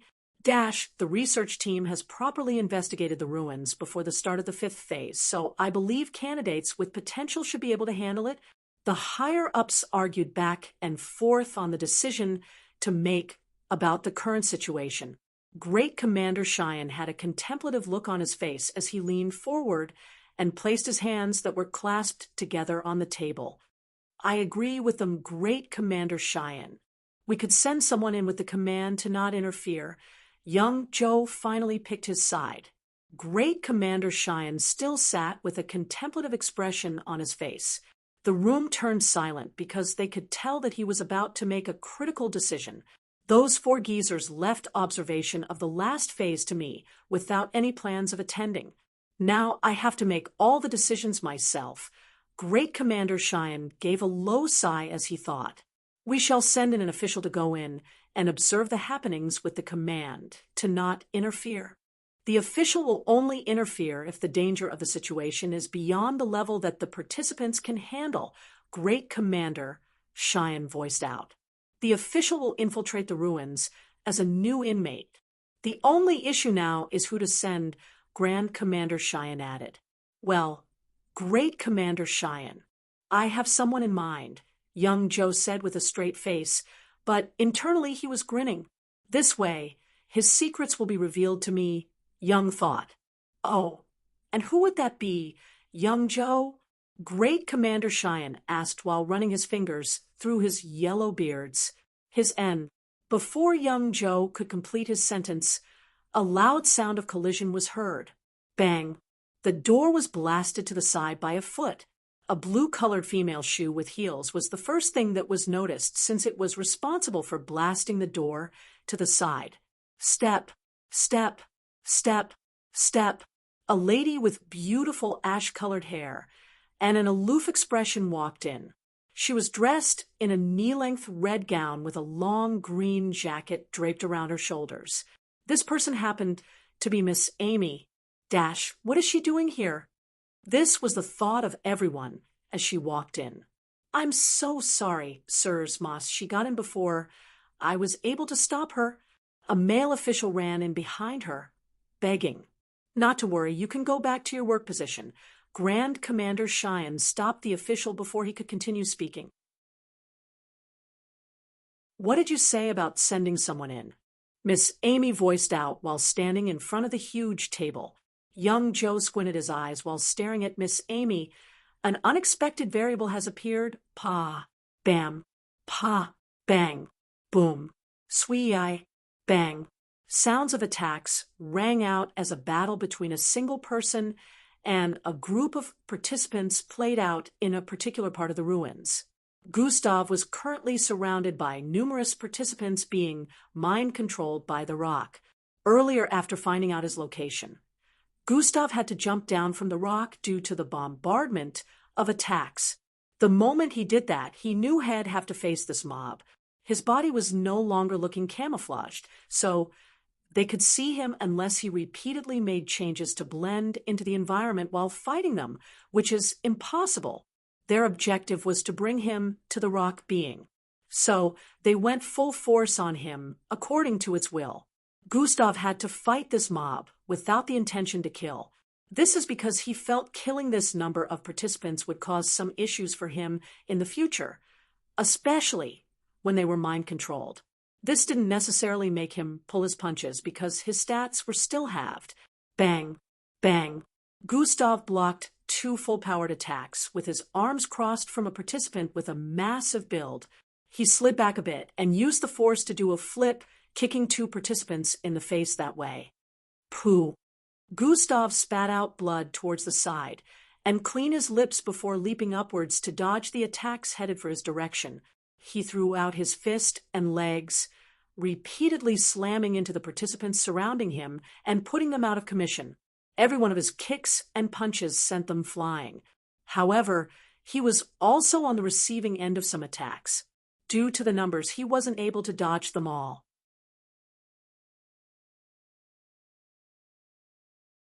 Chapter 261. The huge participant headed for him again from the midst of the participants. His blazing fists were headed for Gustav's head. Gustav swerved to the side and threw out fast jabs towards the rib area of the participants, causing loud cracking sounds to ring out. The instant the participant fell to his knees, Gustav's body had already done a 360-degree spin, slamming his right leg into the face of the participant. Thump. Gustav jumped back again, dodging some more attacks before engaging the others. Pa, pa, pa, pa, pa. He never stopped sending out fists and kicks, and the participants were never-ending. They came after him like a flood. There were even friendly fires from some of the participants due to the multitude surrounding him. Their attacks hit one another, decreasing the amount of participants he had to battle with. Sprint has been activated. Dash has been activated. Palm Strike has been activated. Chop has been activated. Gustav moved across the place, dodging fires, electricity, energy blasts, shock waves, toxic breath, spikes, and all sorts of attacks, while also dishing out his. This was the first time he was fighting so many opponents. Due to his perception, he was able to dodge almost every attack, but he was still getting injured every 2 minutes. However, that was enough time for him to heal. So, a large boulder was sent hurling towards him from behind, clearing participants that stood between him and it. Out of the way. Zwoosh! Gustav did a flip and landed on the boulder before turning around and leaping forward with all his might. He already knew who was responsible for this without even seeing the person. Even while being mind-controlled, you still feel the need to crush others, Gustav said internally with a scoff as he landed in front of a beautiful girl with long black hair and massive front busts. She looked like a real-life doll, and anyone would be mesmerized the moment they laid eyes on her. But not Gustav, because at this moment his right palm was headed for her face. Pa, pa, pa, pa, pa. Gustav smacked her hard about 5 times in a row with immense speed, causing her to blank out after taking the 5th one. Plop, swoosh. She fell to the floor, but Gustav didn't wait a second before dashing out towards another participant and landing a hit on them before they could send out another attack. Bodies fell to the ground unconscious as Gustav rampaged across the area, brandishing his fists. He didn't make use of any powerful attack to reserve energy, so he had to repeatedly bash a lot of participants before they passed out. Huff, huff, huff, huff. After fighting for about 30 minutes, Gustav was currently breathing in and out heavily. He stared at the number of participants left in the surroundings that were still conscious. There were only around 12 of them left. Bodies were all over the place, but Gustav didn't kill anyone. The entire area had been flattened due to the attacks from every direction. Large holes in the walls, cracked grounds, mini craters, and all that could be seen. Gustav's face was smeared in blood. Even though he was still naked, it didn't really look that way because of the bloodstains all over his body that covered him like a robe. If this had been a normal battle and the participants had been in their right senses, they would have noticed he was fighting naked and think twice before engaging him. But since that wasn't the case, they all fought mindlessly without taking note of this. Energy. 270/2125. Gustav checked out his energy and noticed that he was already running low. Time to go. Gustav had decided not to engage the rest, so he wouldn't run out of energy. Sprint has been activated. Gustav dashed into there, midst dodging all their attacks, and kept running till he was out of range. Phew, that was close. So many issues since the beginning of the final phase.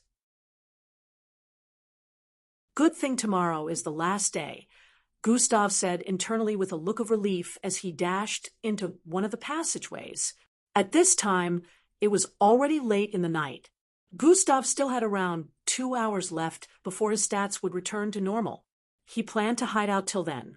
His energy points were also halved as well as his level and EXP. If not for his battle experiences, he would have been beaten up by the mob and taken away already. Swoosh! As Gustav closed in on the exit of the passageway, he suddenly sensed something. A very sinister and dark presence coming from the distance ahead. Fwum! The next instant after he sensed that was also when he noticed a silhouette appear in front of him. It looked like it appeared, but it was actually just too fast for Gustav to fully follow it with his eyes. By the time Gustav properly saw the figure, a palm was already headed for his chest. It sounded like the air was being ripped apart as the palm headed with full force towards Gustav's chest. It was way too fast, and at his current speed, Gustav could only see a blur. However, due to reflex action, he still placed his arms in front of his chest in an X format. Bang! The instant the palm collided with his arms, Gustav felt like he was hit with the force of two moving trains. His figure was sent flying across the air as a light, bone-cracking sound rang out. Gustav felt a metallic liquid rushing up his throat, but he instantly gulped it down and spun in the air before landing on his feet after traveling across the air for about 30 feet. SSHHSSHH, due to the remnant force, he still slid back by a few feet more before his body stabilized. Gustav's arms felt a bit numb due to the strength behind the attack, so he rotated his arms to get rid of the numbness. A trail of blood trickled down the side of his lips, but he casually cleaned it and stared at the opponent in front. It was a youngster with white and a touch of black hair in different spots. He had dim eyes, but the darkness within them was visible. He had black tattoos that resembled runes on his face, neck, and some of his other exposed body parts. Gustav stared at the participant with a look of contemplative look. I know this kid. He's the same person whose form I took to deal with Atrahia City High School representatives. Gustav's eyebrows creased as he thought, what was his name again? Falco. Gustav remembered the name of this kid, who happened to be Angie's former classmate in Black Rock Schools. This must be his alter ego that I knocked out the other time. I don't remember him being this powerful. Is he also being controlled by the rock? Gustav prepared for a difficult fight as he stared at Falco, who was slowly walking towards him.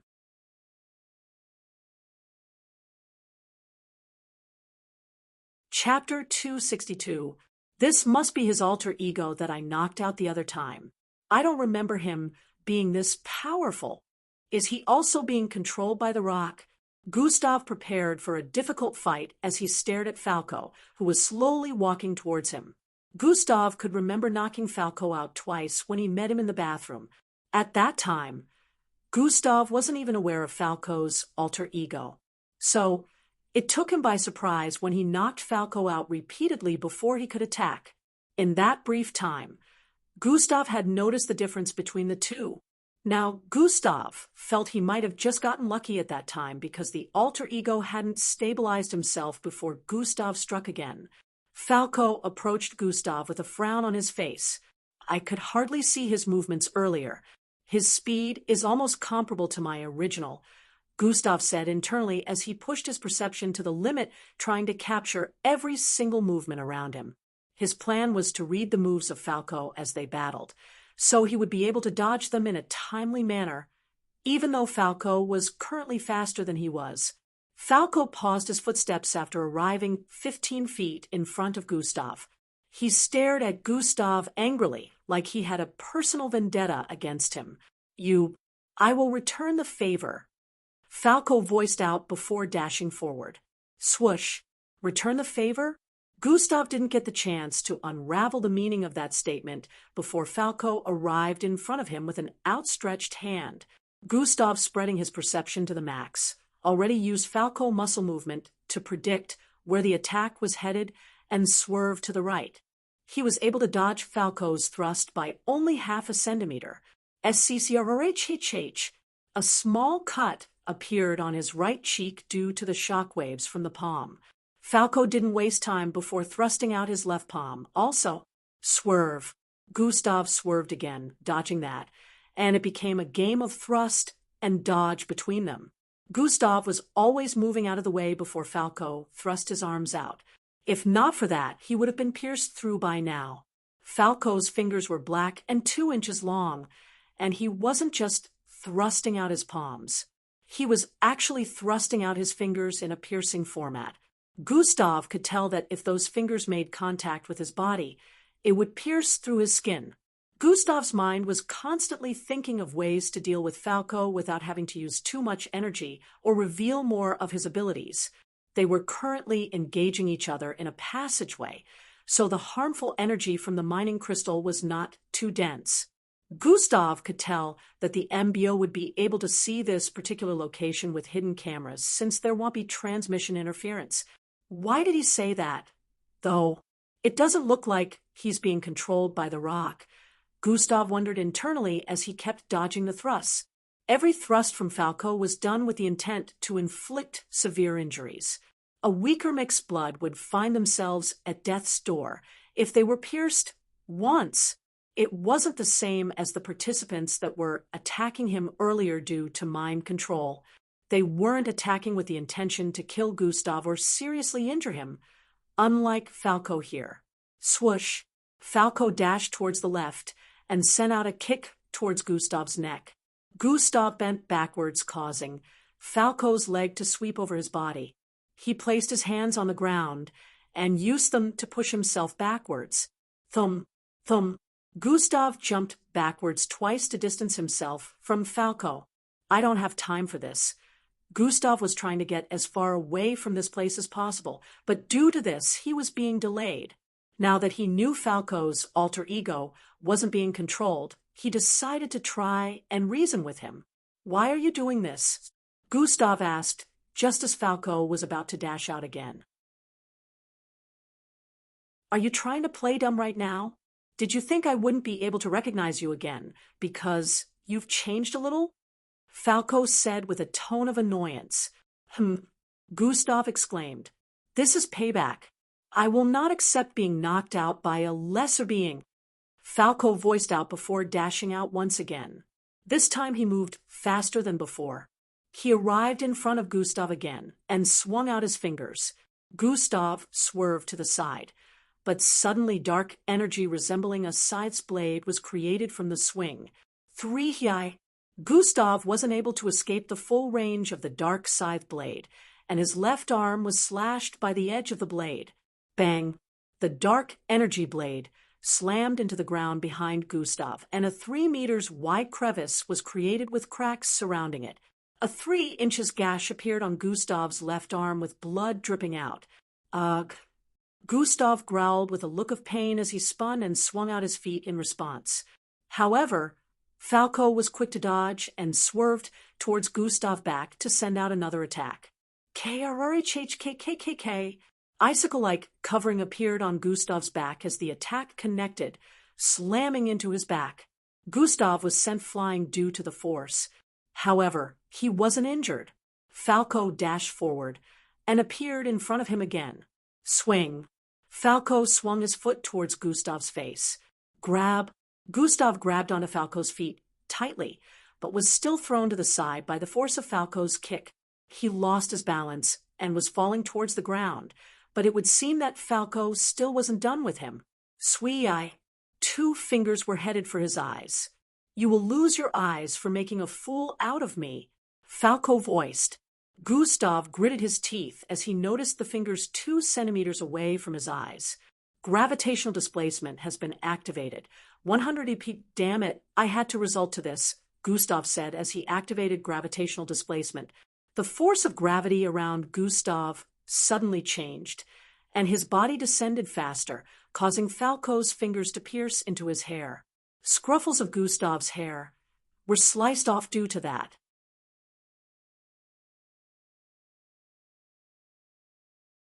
Chapter 263. Scruffles of Gustav's hair were sliced off due to that. Gustav slapped his left palm on the ground, throwing himself back up before swinging his right leg towards Falco's face. Grab. Falco grabbed his leg with ease. Gustav tried retracting it. Hiss. Fangs grew out of Falco's mouth, and he quickly took a bite at Gustav's leg. KRRHHKKKK. A small icicle-like covering appeared on Gustav's leg, protecting him from the bite. However, Gustav still felt the pain as Falco's fangs pressed intensely against his leg. Fwum! Gustav threw out a punch towards Falco's face again, but he dislodged his fangs from Gustav's leg to dodge the punch. Instantly, Gustav used this opportunity to pull himself from Falco's grasp. Warning! Low energy. Warning! Energy points are below 200. The system kept warning Gustav of his energy points that were currently below 200 points. Gustav couldn't keep up the fight for too long, so he started thinking of a way out. Gustav jumped backwards with speed. Hey, you're still in there, right? Don't let him control you like this. Are you really going to watch him kill a friend of Angie? Gustav voiced out. I don't care about that. Falco voiced out before dashing forward again. But just as he wanted to thrust out his fingers, his arms started trembling. "Hey, what are you doing, idiot? Why are you trying to regain control?" Falco's arms trembled while being stretched out halfway as he spoke to himself. Falco's face suddenly turned a bit lighter. "Did you just say, Angie?" Falco asked, with a light masculine voice different from the dark and sinister tone that he had been using to speak earlier. "Looks like it worked. I triggered the awakening of the original consciousness." Gustav was glad internally, but before he could reply, Falco spoke again. "What are you doing, idiot? Let me avenge my pride. This bastard knocked you out too." His mind went back to being dark and sinister. "Yes, but if you harm him, Angie will be sad. You've done enough already." Falco's voice went back to being light and gentle. "You soft idiot. That's why you and that girl are meant for one another. Let's kill this bastard right here." Gustav watched with a look of astonishment as Falco exchanged a conversation with himself. So, this is how two different consciousness in the same body communicate. It was as if Gustav was adding new knowledge to his collection.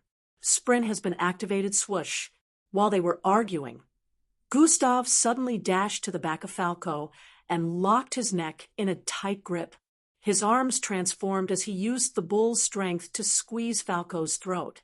"Yo, you, Chia, Ting Bas, Tard Figure, Ht Me Li, Kuamandu, and T used the SESH, Yap Tact Ises." Falco's alter ego was taken by surprise. So before he could act, Gustav had locked him in a grip he couldn't get out of. "On the battlefield, the only thing that counts is victory," Gustav voiced out as he kept squeezing. In a few more seconds, Falco's eyes blanked out, and the dark tattoos on his body and face retracted back into his skin. Plop!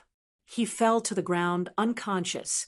Gustav also fell to the ground and sat on his butt with a tired expression.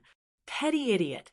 How could you try to kill someone just because he knocked you out?" Gustav wondered as he breathed in and out profusely. He was glad he already put on clothes after leaving the previous battle scene. If not, it would have been an awkward meeting since Falco's alter ego wasn't being mind-controlled. "I only have a little over 100 energy points left. I need to get out of here," Gustav said internally as he proceeded to stand up, but then a thought came to his mind, which made him halt his movement.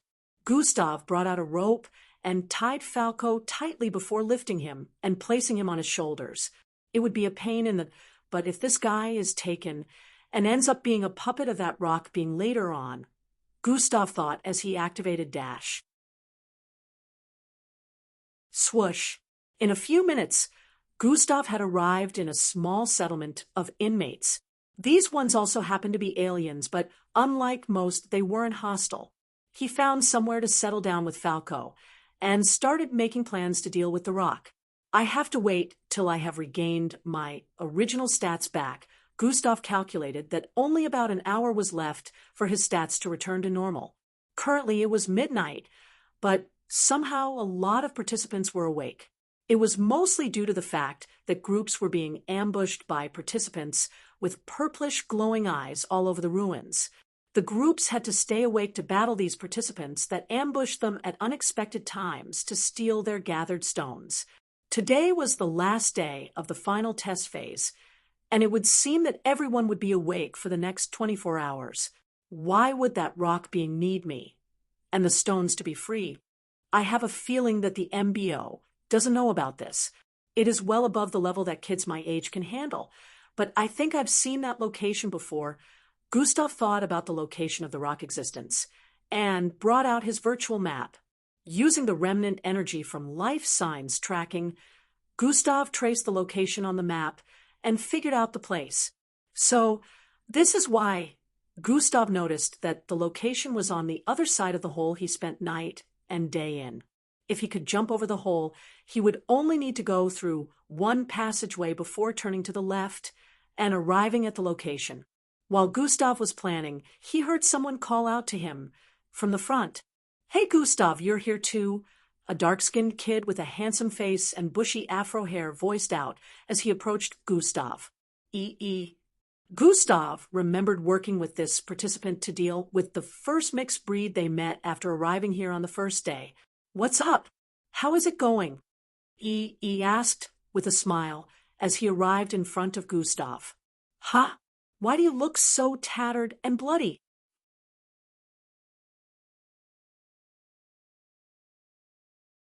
Chapter 264. What's up? How is it going? He asked with a smile as he arrived in front of Gustav. "Huh? Why do you look so tattered and bloody?" He asked as he noticed the bloodstains all over Gustav. "Don't bother about that," Gustav replied with a dismissive expression. "Were you perhaps in a battle? Are you injured, man?" He squatted and placed his hand on Gustav's shoulders as he asked. Gustav wanted to reply that it was nothing serious since all of his injuries were already healed, and he was only feeling fatigued. However, something came to his mind. Can you tell me how your bloodline abilities work?" Gustav asked with a contemplative expression. Evie wondered why Gustav would ask that, but he decided to explain anyways. He explained that he could open different kinds of vortexes to either teleport himself or rip something to shreds if he wanted to. He could also teleport objects and other people to his desired destination, which could only be about 400 to 500 meters away from himself. If he decided to make something travel a longer distance with his vortex, he would have to expend more energy. Gustav proceeded to ask if there was any place he couldn't open a vortex, whether there was some kind of limit or something. He replied that as long as it is within his range, he could open vortexes anywhere, even inside a person, as long as the right conditions are met. "Inside a person? You can do that?" Gustav asked with a look of astonishment. "Yes, but the requirement to do that is too hefty of a price to pay. It also needs extreme concentration because I and my vortexes share links with whatever area they appear in," he explained with a weird look on his face. He seemed to be disgusted while talking about this. "That's really powerful. If only he was a bad guy or someone that did wrong by me." This was the first time Gustav was lamenting about meeting a good person. He always felt there were not enough good people, but now that he met another one, he started wishing he was a bad guy. "Why do you ask?" he inquired. "I need your help with something. Will you—" Before Gustav could complete his statement, he interrupted. "Amen," he voiced out. "But you haven't even heard what I was going to say." Gustav was surprised at his sudden agreement. "I don't care. Count me in on the adventure. Remember I said I'd still like for us to work together in the future." "I wasn't messing around," he said while stretching out his right hand for a shake. Gustav stared at EE's hand, and then his face. He doesn't seem to be the type that hides evil intentions underneath a bright face. Gustav could tell that there was no ulterior motive behind E wanting to team up with him, although it had waned a bit after spending time with Miss Amy Bostanzo, and Angie, he still had trust issues. So, Gustav found people that showed good intentions suspicious. Gustav also secretly wanted this since the first time they worked together to defeat that mixed breed. He felt a kind of vibe with EB that he didn't feel with others that he had met so far. Gustav reached out and returned EB's handshake. They shook hands for the second time, and E proceeded to sit beside him afterward. "Even though there is the danger of death, are you still going to be willing to work together?" Gustav asked. Look around you. Since the first day we arrived here, we have been facing life-threatening issues, he said while bringing out the comb in his bushy afro hair. "That was there all these times?" Gustav voiced out with an astonished look as he stared at the comb in EB's hand. "Haha, yeah," he laughed lightly as he combed his hair for a few seconds before pushing it back into his hair. His bushy afro hair covered the entire comb up, and there was not even a sign that something was placed in his hair. "Now, are you going to tell me about the situation and why that unconscious guy is tied up over there, E said while pointing at the still unconscious Falco tied up 3 feet behind them on the left. Gustav nodded and started narrating the train of events to E, as well as what his role in dealing with the situation was going to be. They talked at length for about an hour, making various plans and thinking of the best possible method to handle the situation. E felt the situation was indeed very dangerous.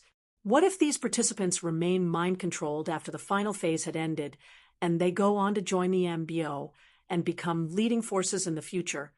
E was thinking far ahead. Also, for it to want him, because of its freedom, makes it even more dangerous. If such a being escaped this place after another 30 minutes had gone by, they had decided on a plan they were going with. Gustav found a spot to change his outfit and check on the system. Underscore, underscore, underscore, underscore, underscore, underscore, underscore, underscore, for recreation complete. Host has acquired C-grade bloodline sticky pus. Underscore, underscore, underscore, underscore, underscore, underscore, underscore, underscore, underscore, Gustav smiled as he saw the notifications. Finally, and back to full strength. Gustav felt his increase in strength and his body becoming lighter, signifying that he had regained his original strength. Underscore, underscore, underscore, underscore, underscore, underscore, underscore, underscore, underscore, underscore. Goal completed.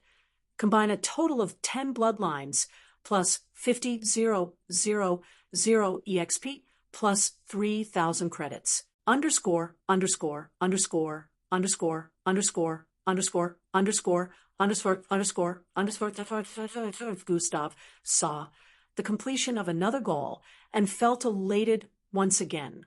He decided to check his stats to confirm his recovery.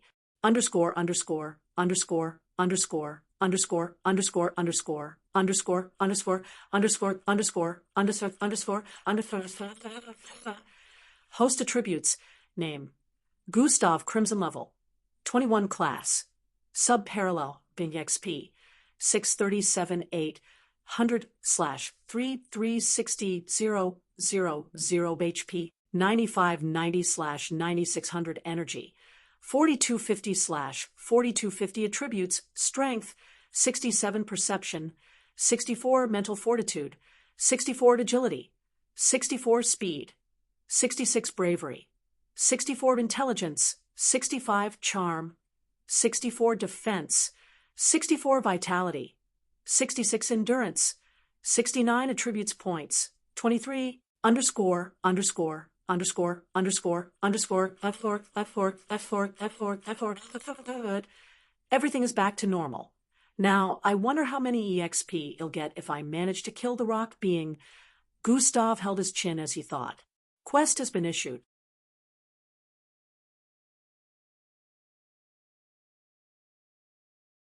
Chapter 265. Quest has been issued. A system notification suddenly appeared in his line of sight. Perfect timing, Gustav said internally as he proceeded to check out the quest. Hey, do you mind untying me? A voice was heard from behind, just as Gustav was checking out the quest. Gustav turned around to see. It was Falco who had spoken. He had regained consciousness. Gustav slowly walked back towards him after changing his clothes and squatted in front of him. You'll have to stay here, the way you are, Gustav said. Hey, no fair. I saved you earlier, Falco said while trying to sit up. It was proving difficult for him. Since he was tied up, he could only wriggle around like a worm. You put me in danger first. If I didn't mention Angie, maybe my eyes wouldn't be intact by now. From the looks of things, you're not in charge, Gustav said while proceeding to stand up. Yo, the guy has woken up. He approached from the side after seeing the wriggling Falco. Yeah, are you ready? Gustav asked.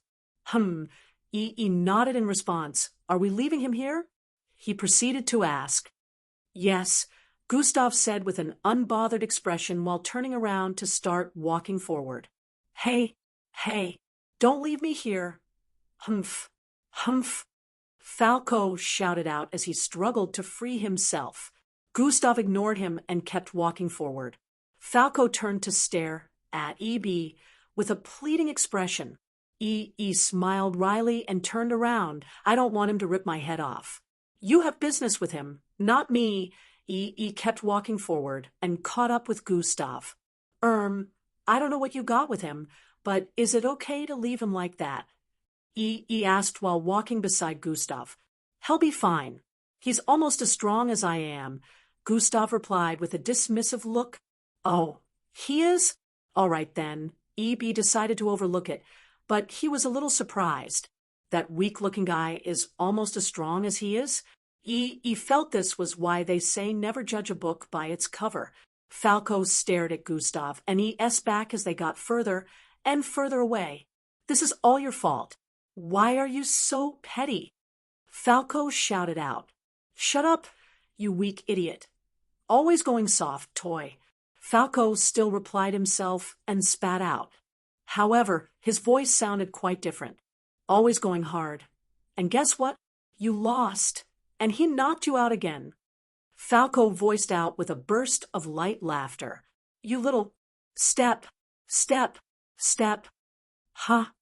Falco heard the footsteps and raised his head to stare at who was approaching. Put him on, let me speak to him. The person approaching happened to be Gustav. Falco wondered what Gustav was playing at. I thought he already left, so why did he come back? Falco wondered. Let me speak to him if you want to be freed, Gustav demanded once again, and squatted in front of Falco. All right, Falco said and closed his eyes. When next he opened them, they became pitch black. You bastard, let's go again. Fight me like a man this time. Cheater. Falco's alter ego shouted out the moment he gained total control of Falco's body. I will not accept such defeat. You'll never defeat me in a fair fight. Cheater. Wimp. Pussy. Gustav stared at him and patiently waited for him to finish shouting out all manner of vulgar words before replying. Okay, Gustav stated. Falco's alter ego was confused by Gustav's reply. I said okay. I'll fight you fairly, Gustav added. What? No cheating this time. Before Falco's alter ego could complete his statement, Gustav spoke again. I'll fight you fairly, Gustav stated while staring into Falco's eyes. Such confidence. He would have lost the last time if not for that meddling idiot. Where does this confidence come from? Falco's alter ego wondered. However, in the next second, he scoffed. Who are you trying to scare with that confident expression? This time you... Falco's alter ego was once again interrupted by Gustav. I'll fight you again on one condition, Gustav stated. What condition is that? Falco asked, with a suspicious look. Smirk. A mischievous smirk suddenly appeared on Gustav's face. In a particular part of the ruins, a handsome-looking man in prison walked silently across the passageways. He had long yellow braided hair that reached his lower back and sharp, slanted eyes. His movement was like that of a shadow. One step he took covered several feet. There's another battle going on there. Candidates facing one another, he muttered with a confounded look. I must find out what is responsible for this.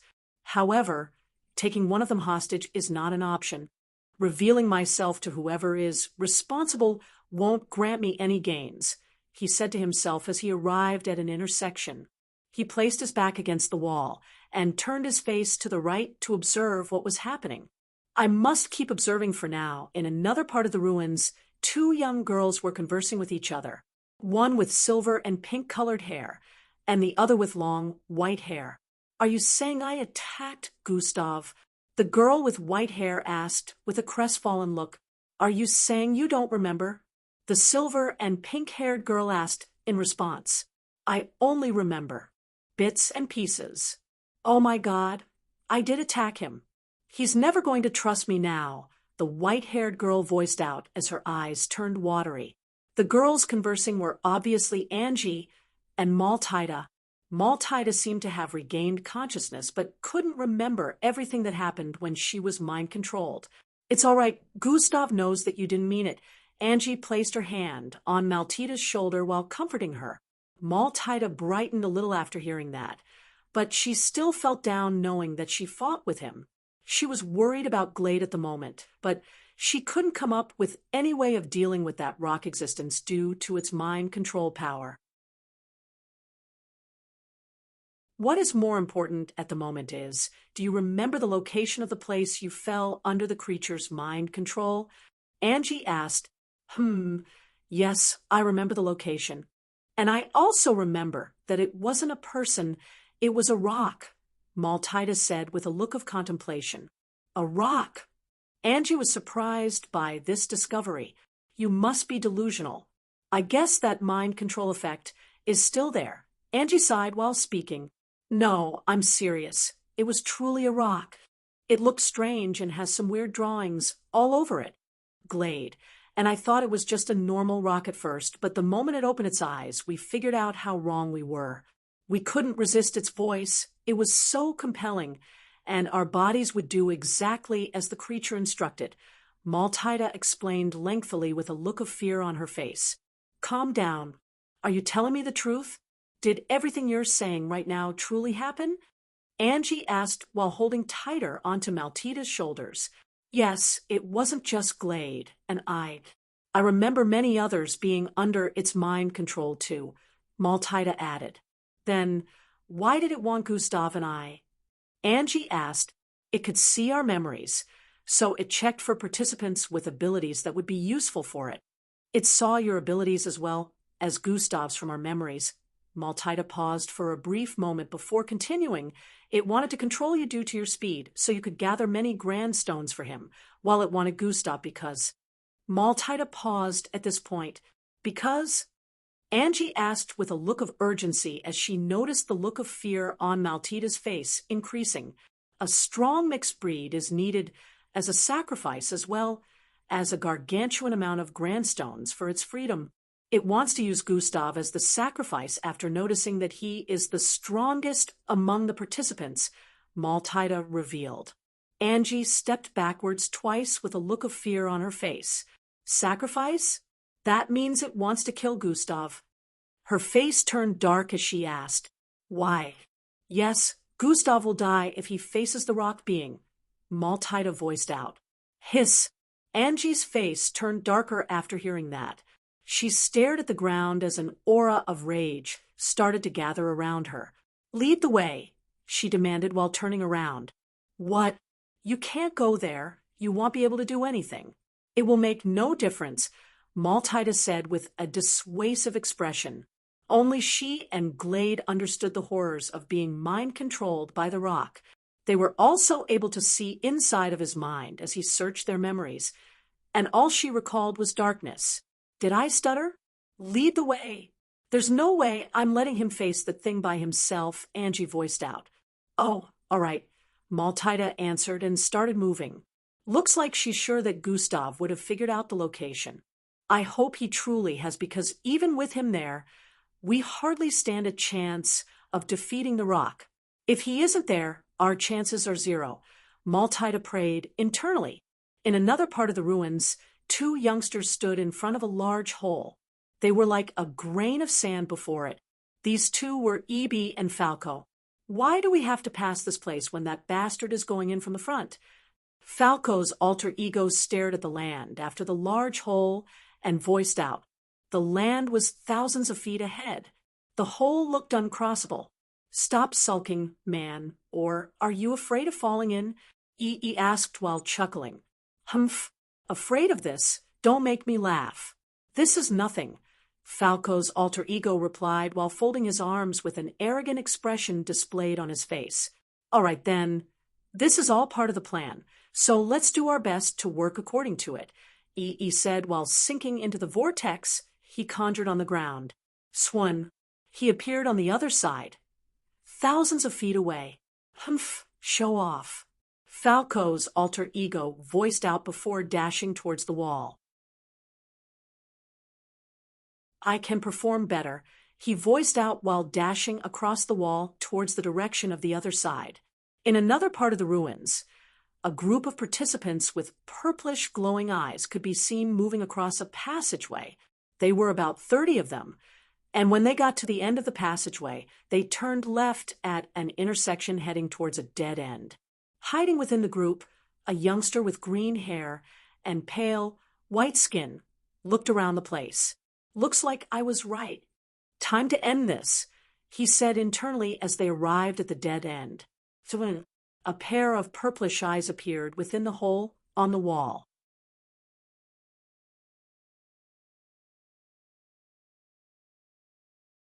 Chapter 266. Looks like I was right. "Time to end this," he said internally as they arrived at the dead end. A pair of purplish eyes appeared within the hole on the wall. The boy avoided making eye contact with the eyes that appeared within the wall. However, he was sneakily observing the entire vicinity. "You idiots! Why haven't you still found Gustav?" Chatter, chatter, chatter.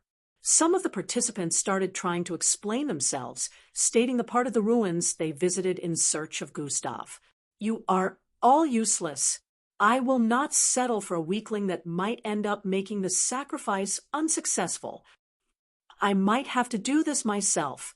The rock voiced out and started floating. The green-haired boy within the crowd stared at the floating rock with a suspicious gaze. Who knew that the rock could fly? "Well, anyways, this doesn't change anything. Relinquish the stones you have gathered so far." The rock voiced out. The participants started walking forward one after the other and dropping some orange-colored stones in front of the rock creature. So orange-like streams of energy started phasing out of the stones, entering the rock being. When the energy from the grand stones was absorbed entirely by the rock, the runic patterns on its body turned brighter. After that was done, the next participant went over to drop the grand stones they had gathered. "What are you waiting for? Go find Gustav for me and bring him here." The rock being commanded after noticing that the other participant was still standing there after dropping the grand stones he had gathered. The participant quickly left the place with an expression of fear visible on his face. After the next participants dropped theirs, they also left the area to go look for Gustav. They were all spreading out to different parts of the ruins, but no one ever took the path on the left. Unlike other places in the area that had one or two participants with purplish glowing eyes standing around to observe the area, that route was empty. The participants went one after the other to drop the stones they had gathered. The rectangular rock absorbed these stones, making the golden runic circles on its body turn brighter and brighter. In a few minutes, only about 5 participants were left, and the green-haired boy happened to be among them. He had been changing positions all through, moving himself to the back of the crowd to make sure he wasn't spotted. Now that there were only around 5 participants left, his figure was as visible as day. He was still positioned at the side, so it seemed like he would be the last to drop the stones he had acquired among all of them. The rock stared at the green-haired boy, in particular at the side, and stared at the rest. Unlike the rest, he was the only one who didn't make eye contact. However, his eyes were glowing purple like the rest. After the next participant dropped the number of stones she moved out of the area, and only 4 participants were left. The rock absorbed the energy from the 17 grand stones in front of it. At this moment, the runic patterns on its body had become so bright that the entire place was lit up due to it. "Now, I am ready. I need that boy. You're all useless," the rock voiced out as it moved forward. "Looks like I have to get him myself." The rock suddenly stopped moving when it got to the entrance area and turned around to stare at the green-haired boy. "Hey, you! Come closer!"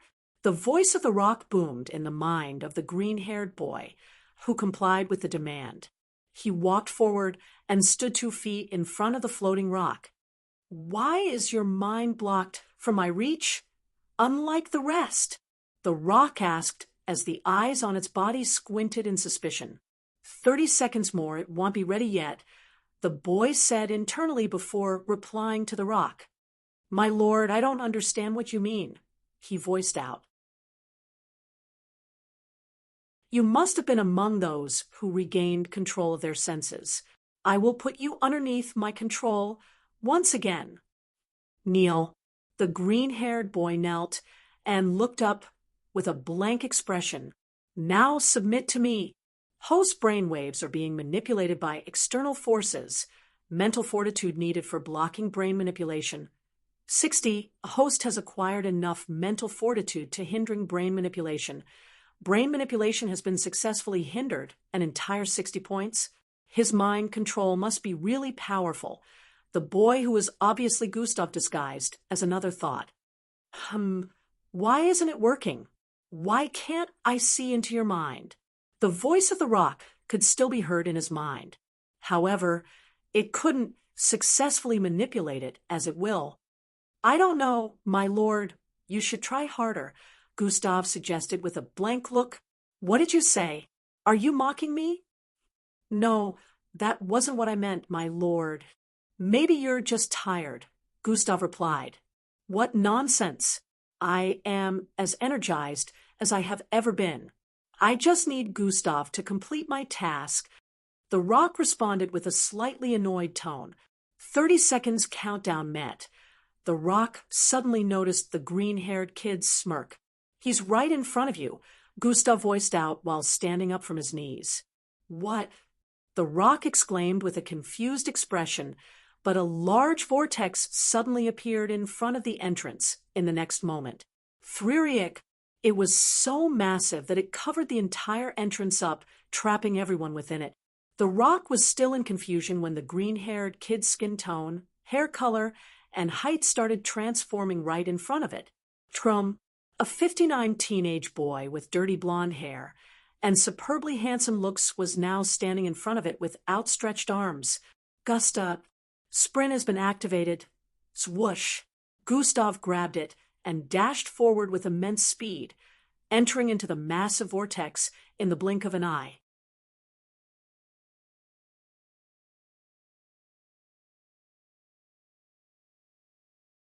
Chapter 267. The instant he disappeared into the vortex with the rock, the remaining 3 participants in the area also dashed towards it. Bam, bam, bam. They slammed into it, and for some unknown reason, they were unable to phase through. It was as if there was a barrier preventing them from going through. They were now trapped within the dead end, and the entrance that led to it. On the other side of the vortex, EE and Falco stood side by side in between the intersection that led to the back and the dead-end area. EE's left hand was pointed towards the large vortex covering up the entrance. A group of mixed-blood participants that were up ahead suddenly started running towards the end of the passageway. He should have taken him in by now, EE said, while pulling his left arm backward. The large vortex suddenly started moving away from the entrance. EE and Falco moved backward, towards the path that led to the right on the intersection. The participants in the area were still running towards them with full force and intensity. The ones inside the dead-end area also came out. EE moved his left arm towards the front, and the vortex was placed in front of himself and Falco. So the massive vortex was divided into smaller parts and numbered around 12 in total. Each mini-vortex was the size of a full-grown person. Remember, we have to contain them until he is done. No killing allowed, but you can knock them out. We cannot allow them to go through this way, EE reminded Falco before dashing forward and sending out his vortexes. Swoosh, swoosh, swoosh. His vortex would consume the participants before they were able to attack and teleport them to another location. Humph! No killing? Weaklings without the strength to protect their minds all deserve to die, Falco's alter ego voiced out. No killing, Falco's normal self took control and reminded. All right, Falco's alter ego had to compromise since he didn't want control to be taken from him. Swoosh. He also dashed forward to assist Pa. Each of his punches would knock out a participant regardless of their size, strength, or whatever form they had taken. Once he knocked out a participant, he would fling their unconscious body towards EE, who would throw out a vortex that would consume that participant and send them to another location. The participants within the passageway continued to increase in number as time passed. It would seem like they were aware that the rock had been taken. They all looked crazed as they struggled to get to the route that E and Falco were preventing them from going to. Gustav and the rock being passed through the vortex appeared above the large hole that Gustav had spent the night in. Gustav was still holding onto the rock being as they started falling into the large hole. "Release!" Gustav shouted out as he kicked the rock, pushing his body away from it. Boom! A loud explosion rocked their surroundings as they fell, and a cloud of blue energy was created around them. Bang! Gustav was affected by the shock waves, causing his body to slam into the other side of the hole as they fell. His body created long cracks along the walls of the hole as he rolled down it. Gustav balanced himself after a few seconds of rolling down the wall and pushed himself outwards again. "Gustav, haha, you have brought yourself to me. You have brought yourself to your doom." He heard a loud voice in his mind as blinding gold light dazzled from within the blue cloud of energy surrounding them. Swoosh! The rock bolted downwards from the range of the cloud of blue energy. The glowing runic patterns on its body glowed even more as it approached Gustav. It's unaffected. Gustav was surprised to see that there was not a single scratch on the body of the rock after the explosion. Bang! The rock was about to slam into his body when Gustav reached out his right arm. Size manipulation has been activated. Gerkaunan. Gustav's right arm extended and grabbed onto the small tree branch on the side of the wall. Swoosh! Using it to pull himself backward, he dodged the rock's lunge. So what if you're unaffected? They'll just keep pummeling you till you're smashed to pieces. Gustav voiced out before placing his legs on the wall and pushing his entire body forward with intensity. Boom! As his figure dashed across the air towards the rock within the dark hole, pieces of rocks were blasted apart from the intensity of his jump. "No! You shall become my sacrifice today." The rock also voiced out as it sent out waves from its body. Gustav broke through the waves with his intense body speed and threw out an enlarged fist towards the body of the rock. Bam! Gustav's fist slammed into the body of the rock, sending it hurling backward as it fell deeper into the dark hole. Swishish-shushishes. The rock rotated rapidly as it descended. What? Did this kid become more powerful since the last time I saw him? The rock wondered after seeing Gustav break through the waves he sent out and land a hit on its body. It wasn't damaged by Gustav's intense punch. However, he could feel that there was a difference in strength between now and the last time. Gustav didn't waste time before extending his arm and pulling himself to the left side of the whole wall. He instantly jumped out the moment his legs made contact with the wall. Gustav's body traveled across the air in a diagonal format towards the right side of the hole. Thump, zwing, zwing, swing, swaying. He started leaping from side to side in a zigzag format as they descended, trying to catch up to the rapidly spinning rock. Swoon. Gustav jumped out again after descending to a particular depth and threw out his leg. His body traveled towards the rock with speed. "Did you think I would be left defenseless just because I cannot access my puppets?" The rock voiced out as it suddenly stopped spinning and stared at the approaching Gustav.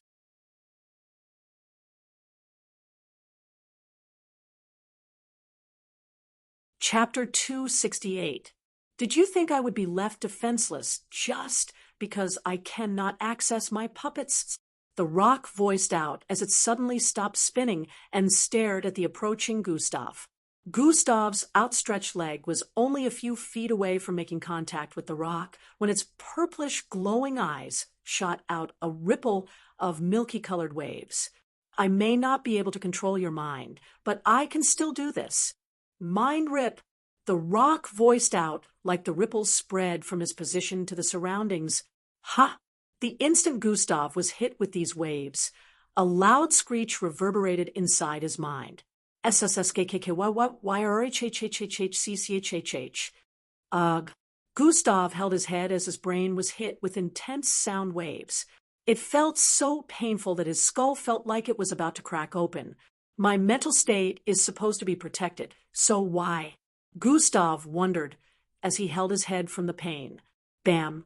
The rock slammed its body into Gustav, sending him flying backward. Bang! Gustav slammed back into the wall he jumped out from, creating a man-sized hole with his body. Gustav slowly climbed out of the hole with a rough look and reddened eyes. He stared at the rock, which was about 100 feet below, with a slightly wary look. Just like the rock said earlier, he had truly told EE and Falco's alter ego to make sure they stopped the participants that were being mind-controlled from coming here. Gustav couldn't handle battling with the rock, and also dealing with the numerous amounts of participants under its control at the same time. Falco's alter ego also wanted to be a part of the battle with the rock. However, Gustav turned the idea down, saying how only he would be able to handle the mental attacks of the rock. Another problem will be added to the table if Falco's alter ego ended up being under the control of the rock and joined it to battle Gustav. This was why he decided to battle the rock alone. Now that even he was being affected by the mental attacks of the rock, he couldn't imagine how much worse it would have been if one of them were to have joined him. You must be wondering how this is possible. Even if you knew, there is nothing you can do about it. Accept your fate and become the sacrifice for my free. Before the rock could complete its statement, Gustav suddenly dashed out again. Combination has been activated. Sprint plus dash swoosh. The rock only saw a blur before Gustav appeared in front of it with two massive hands covered in red skin and black scales, knuckles covered in icicle-like rock fragments, and an entire arm coated in silver-like energy. Too fast. Did he increase in strength again? The rock wondered as Gustav appeared in front of him like a phantom. Gustav had made use of size manipulation to increase his arm size. You talk too much, Gustav said with a cold look as his massive muscular arm descended with speed and slammed into the head of the rock. Boom! It was like an explosion went off as the rock was sent tumbling further downwards once again. Swee-I! It repeatedly spun while spiraling downwards. Gustav conjured massive icicle-like spears from his body and started flinging them out as he descended. Thump, thump, thump, thump. They slammed into the walls on the right and left, drilling into them. Gustav landed on the one on the left side and used it to leap towards the one on the right side below. Tush, tush, tush. Gustav leaped in a zigzag format downwards, making use of the icicle-like spears he drilled into the walls of the hole. In no time, Gustav was closing in on the spiraling rock again. Tush. He leaped out once again before the rock could balance itself and landed another massive punch on it. Bang! Gustav placed his hand by his side, causing his body to descend faster again, and started closing in on the rock that was still spiraling downwards. Bang! Bang! Bang! Bang! Gustav kept landing hits on it, causing it to descend further into the hole. At this point, Gustav had no idea how low they had descended, but he wasn't bothered about that. He never stopped raining down punches on the rock as they descended. It was as if he could fly with the way they kept falling. He knew very well that hitting the ground at this moment would cause immense damage for him. The rock kept spinning due to the force behind the hit, which affected its senses, preventing it from attack Gustav. However, even with the heavy punches Gustav had been throwing it, there was hardly any effect on its rocky body. Nevertheless, Gustav kept pummeling it with punches and explosive attacks while thinking of properly dealing with the situation. Gustav hadn't expected the rock to be nearly indestructible, so this was something he didn't plan for. Right now, his body was in autopilot mode, as he kept attacking while his mind was bringing up tons of schemes, plots, and methods to get rid of the rock. There, it is the mark, Gustav said internally as he noticed a hashtag mark on the stem of a small branch thousands of feet on the left wall of the hole. The mark was barely noticeable, but with Gustav's perception, he was able to notice it the instant it entered into his range. Gustav gave the rock one last punch, making use of the force to catapult himself towards the right side of the hole, which he and the falling rock were formerly closer to when falling. KRRHHKKKK. He created another icicle-like spear and stabbed it into the right wall of the hole. Gruh! Rock fragments flew in all directions as the icicle-like spear pierced into the wall and kept sliding down for a few more feet before coming to a stop. Boom! The rock slammed into the ground below, creating a cloud of dust and debris. Gustav hanged from the icicle-like spear he stabbed into the wall and stared at the ground below that was only 6 feet away from his legs.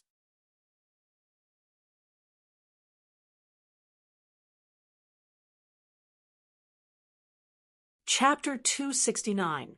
That was close, he said internally before letting go of the spear. Blam! Gustav landed on the ground. They had reached the bottom of the massive hole. Although Gustav couldn't tell the exact number of feet they descended before getting here, he estimated it was over 20,000. The underground ruins were already in depth. Now they were reaching a deeper spot within the already deep Kaskia ruins. Gustav could already feel that the temperature here was higher, and there was only a little oxygen. He took a step forward and stopped. Ha! He looked down after noticing that the ground felt weird. God eyes have been activated. Gustav's sight suddenly regained color as he activated God eyes at the bottom of the dark hole. Gustav had only been making use of perception all this time, so he couldn't really see his environment. He could only sense it. He decided not to activate God eyes while they were descending to save energy, but now he decided to activate it because of how weird the texture of the ground felt. Why does this look like a shell? Gustav wondered. The part of the ground he was stepping on was dark green, and parts of it looked similar to a mosaic. It was looking like a tortoiseshell with another color, and it covered a radius of 600 feet. The stone had fallen to the ground about 1,000 feet away, so it wasn't in the range. Gustav would have studied it more, but the current situation didn't give him the time for that. As the dust settled, a small crater could be seen in the middle of the ground. The walls of the hole served as a barricade, creating a space that covered 10,000 feet within. Gustav dashed forward again the moment he noticed the rock. However, the rock seemed to have stabilized itself now. It sent out a silver-like wave from its being. Gustav leaped upwards, trying to dodge the ripple of waves. However, when his body was only 10 feet away, the same screech as before reverberated inside his head. SSSKKKYYRHHHHCCHHH. Gustav held his head in pain as his body descended from the air. The rock sent out another wave, this time purplish in color. Bam!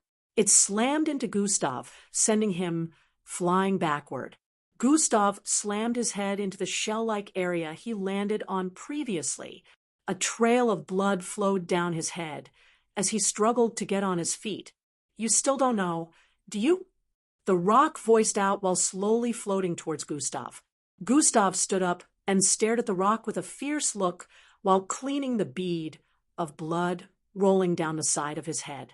You brought me right back to where it all started, the rock added. Ha!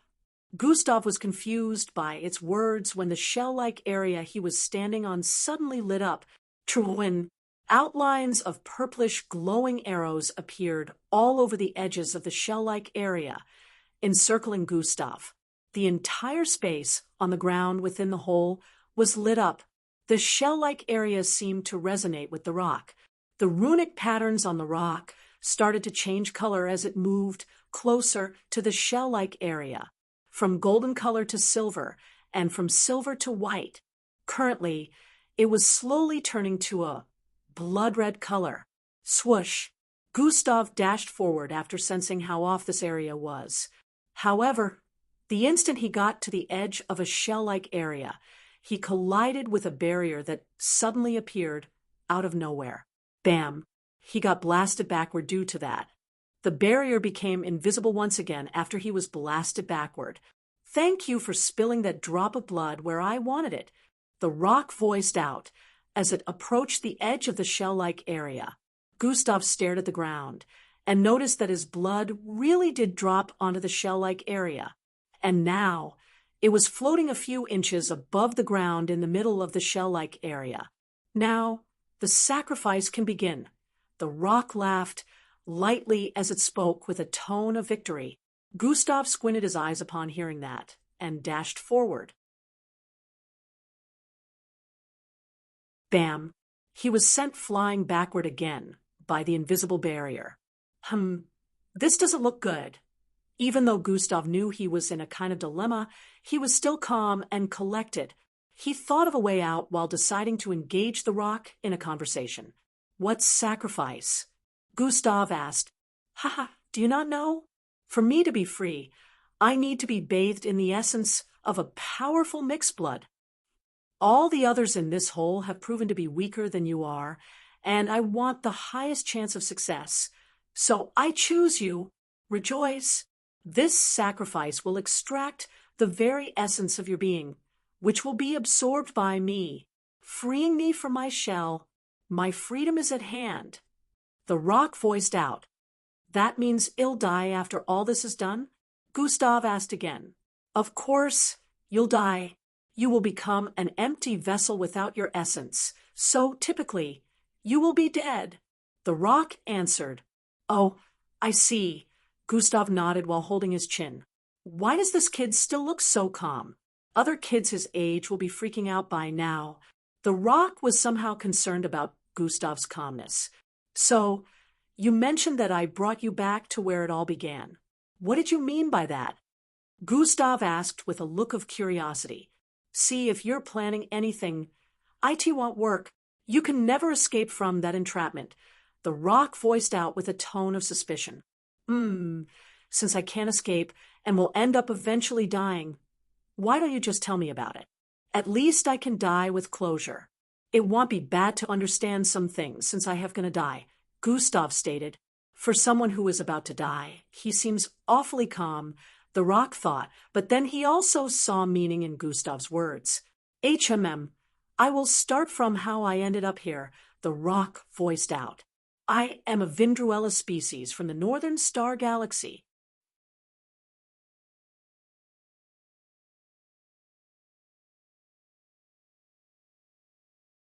Chapter 270. I will start from how I ended up here, the rock voiced out. I am a Vindruella species from the northern star galaxy.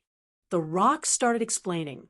Gustav already knew this since the system always notified him of alien life forms he came into contact with.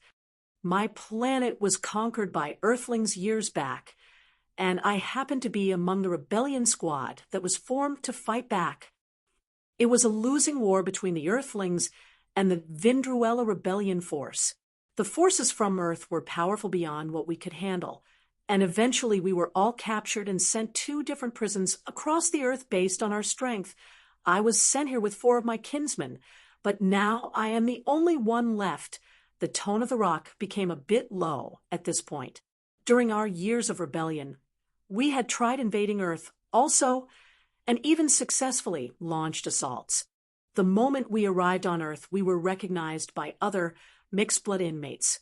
And coincidentally, some of them had lost families in some of our assaults. We were ostracized, but that wasn't all.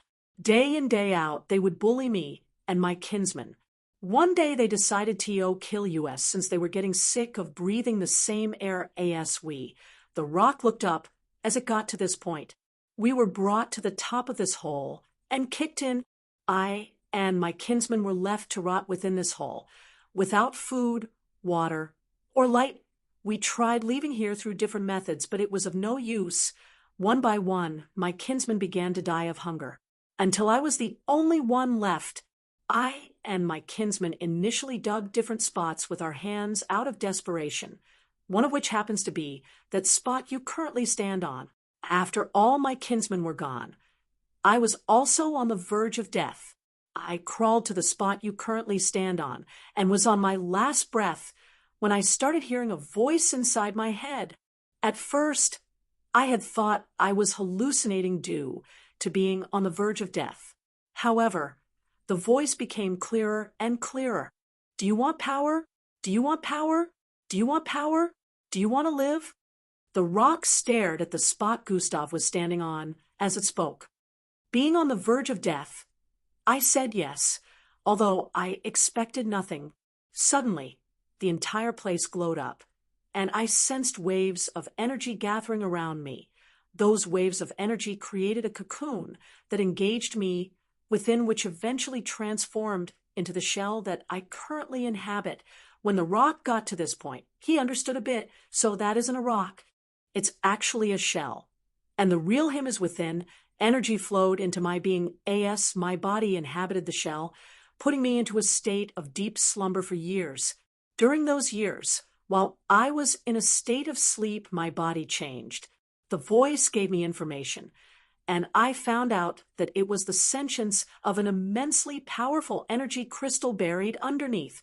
It told me of how the Earthlings tried harvesting it upon figuring out that it was very powerful. However, to save itself from the greedy Earthlings, IT trapped itself further underground and built an impenetrable shell around itself. The more the Earthlings dug, the more it went deeper to hide itself. It only revealed itself after seeing I and my kinsman on the brink of death. Unfortunately, IT could only save me. The sentience of the energy crystally have returned back to being a fetus within this shell and to break free. You are the sacrifice needed for me to survive the hatching process. If I hatch in this state, my life will be lost. The rock voiced out with a profound tone. You see, the sentience of the energy crystal harbors hatred for the Earthlings just as much as I do. This was why it lent me its power. The moment I am free, the Earth shall know chaos. Listening up to this point, a lot of missing pieces had been filled up in Gustav's mind. He now understood a lot of things. There's a powerful energy crystal beneath me, but the fact that the system hasn't detected it yet means it's able to hide from even the senses of the system.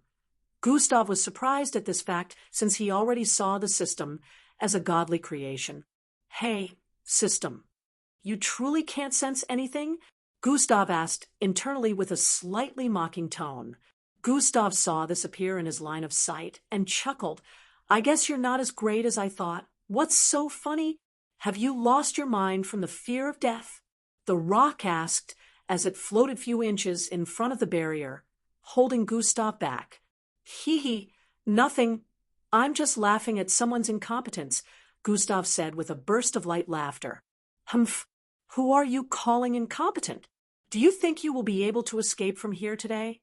We shall see, the rock voiced out before floating higher, flying above the platform Gustav was currently standing on. Gustav also tried jumping upwards, but he would slam into the barrier again when he reached a particular height, which proved that he was trapped in a box format. The rock hovered a few inches above the barrier at the top. Gustav looked up and asked the system, Still can't sense it? The shell covering up the energy crystal is restricting my senses. The system replied, The ritual will be starting soon. Prepare yourself, the rock voiced out. I just need to find a kind of opening. Gustav stared at the ground again and tapped his feet on it repeatedly. No matter what attack I throw at this thing, I'm sure it won't be damaged in the slightest, Gustav said after analyzing the composition of the shell-like area with both his leg and god eyes.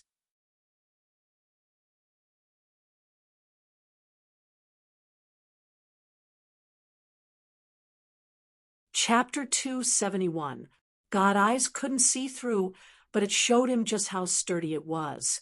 What if it lets out energy? Will your senses be able to penetrate? Gustav asked the system. If it lets out more energy than it already has, my senses will be able to infiltrate, and you will be presented with the option of absorbing the energy. The system responded to Gustav. All right, prepare yourself for the moment the ritual starts. It'll try to delay my death for as long as possible while you handle the issue of absorption. Gustav squinted his eyes as he planned with the system internally. And do make it quick. I don't know what your goal is, but I'm sure you wouldn't like this to be the end of me. Gustav smirked after saying internally. Now it starts. The rock voiced out as the platform suddenly turned brighter. The blood-red runic patterns on the rock's body glowed, even more with a shade of sinister dark, dyeing the entire area with an aura of despair. A wave of crimson energy flowed out of the shell-like area beneath Gustav towards the rock above. Gustav suddenly felt his energy getting sapped. Ugh, gravitational displacement has been activated. Gustav instantly barricaded himself with walls of compressed space that prevented the waves from making contact with him. High energy crystal has been detected. Calculating grade. Grade unknown. Does host wish to absorb energy into the system? Yes/NO. Gustav saw the system notification and smiled. Finally, he groaned while struggling to keep gravitational displacement activated, since the blood-like waves flowing out of the platform below were smashing into the gravitational barricade repeatedly. How long would this take? Gustav asked internally. Due to the immense energy I am sensing, it would take at least 30 minutes to absorb completely, the system replied. What? 30 minutes? I don't have 30 minutes. Gustav responded while groaning as he struggled to keep gravitational displacement activated. That is just an estimate. It might take even longer, the system replied again. Other absorptions never took longer than 3 minutes, but according to the system, this particular one would take 30 minutes or longer. Gustav knew that this meant the energy was really massive, but he didn't know whether to rejoice or be sorrowful because he might not live long enough for everything to be absorbed completely. What then would be the point of all this? How long do you think you can keep that barrier up? Given to your fate. The rock shouted out as it stared at Gustav from above, barricading himself within the gravitational force. Due to this, the ritual was being delayed, but the rock was not worried because it knew that Gustav would run out of energy sooner or later. Hey, system, it'll join you in absorbing the energy to make it faster. You take a portion of it, and it'll take the other portion. When you absorb enough for an upgrade, leave the rest up me, Gustav suggested internally.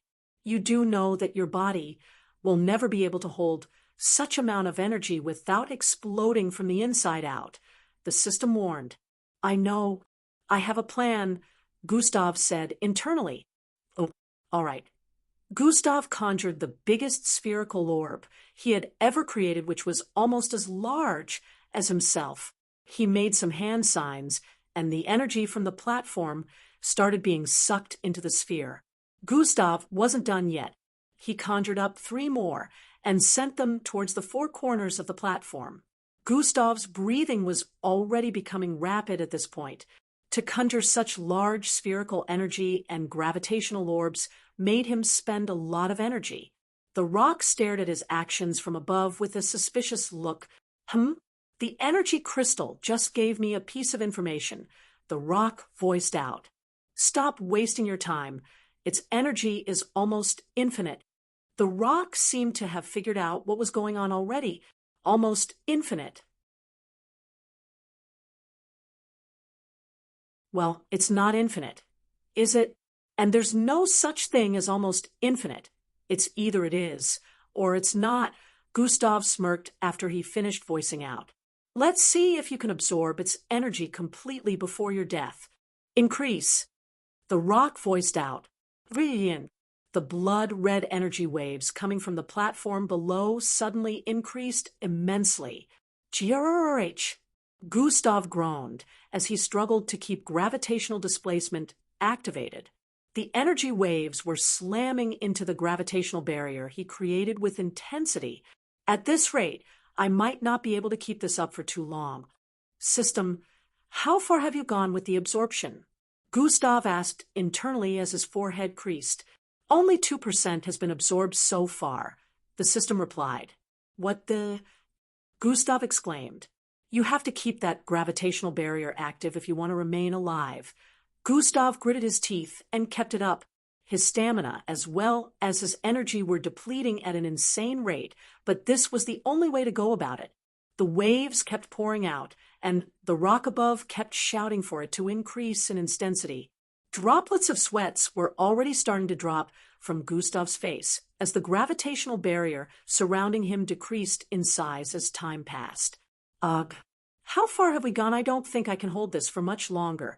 Still around 80% more to absorb. The system responded. Gustav's eyebrows creased in frustration upon seeing the response. I have to try something else. This won't work. Gustav's arms were already trembling at this point. Just give up. It's futile, the rock voiced out. Whatever energy you absorb from the crystal will become mine when I bath Indiana your essence. Stop wasting your time as well as mine by resisting. Increase. The rock was also getting impatient because since the start it hadn't absorbed anything from Gustav due to the barrier surrounding him. However, it wasn't worried. Gustav's arms trembled intensely as the waves increased yet again, pushing his own gravitational barrier back to him. Gustav's body was now being sandwiched in between. He quickly called back one of the spherical orbs and pulled out the energy it had absorbed before leaping upwards. A huge amount of energy gathered around Gustav's fist, which had transformed again as he threw it at the barrier above. Boom! An explosion went off as his fist slammed into the barrier. However, even with that amount of force, only a finger-sized hole could be seen in the barrier. Gustav detonated the energy he had gathered so far, trying to increase the hole. Boom, boom, boom. A loud blast went off in the scale-like area, causing a wave of blue energy to spread out. The ground and the surroundings vibrated with intensity, and cracks appeared all over. The explosion Gustav triggered had pushed away the blood-red waves coming from the podium below for a few seconds. Gustav used that chance to leap upwards again and pushed his fingers into the small holes created from the blast. He pulled with all his might, trying to increase the hole.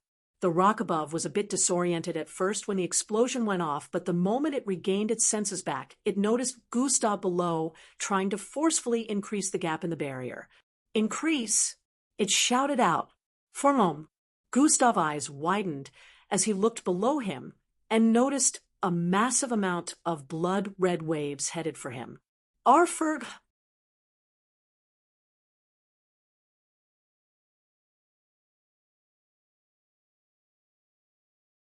Chapter 272. For a moment, Gustav's eyes widened as he looked below him and noticed a massive amount of blood-red waves headed for him. Arfurg! Gustav screamed out as he made use of his last vestiges of energy to surround himself with a gravitational barrier again, but in a few seconds, KRYYCHH, like a balloon, the gravitational barrier was pierced through, and Gustav was consumed by the blood-red waves coming from below. Ugh! Gustav felt his strength being sapped from him at an insanely fast speed. This wasn't just his energy. He also felt like he was losing everything within as he fell to his knees weakly. His body trembled furiously as he tried moving, but it was of no use. All he could hear within the blood-red waves that blinded his entire view was the elated laughter of the rock being. Yes, yes, yes, you're even more amazing than I expected. Yes, give everything to me. The rock kept shouting out as streams of yellowish energy floated into it from below. The energy was phasing out of the barrier, and it was coming from Gustav. Ha ha ha! I shall not only be free, but become powerful enough to make the earthlings pay. Yes, my freedom is at hand. The rock voiced out again as little cracks began to appear on the rock. Gustav groaned in pain as his face began to lose color, and his body size began to slim down. Far above the hole, a young man with yellow braided long hair and chestnut-colored eyes stared at the hole. The kid is in trouble. I should act now, since the situation is already beyond what their power level is capable of handling, he muttered with a low tone as he prepared to jump in. Still, in the next moment, he noticed something. Swoosh! A trail of wind created a line across the ground on the other side. In the next moment, a silver-colored afterimage covered within massive ore-like energy could be seen bolting down the walls. In a few, the afterimage of the silver silhouette had disappeared deep into the hole. I will hold on for now to see how this goes, the man muttered as he squatted and peered into the darkness of the hole. How much longer? Gustav asked internally as his legs trembled within the waves of blood-red energy. About 70% left to absorb. 2% more will be enough for an upgrade. The system replied, when you acquire enough for an upgrade, keep absorbing its energy and transfer it to me, Gustav proposed with a groan. The system was able to absorb energy faster than gravitational energy container could, which was why Gustav proposed this.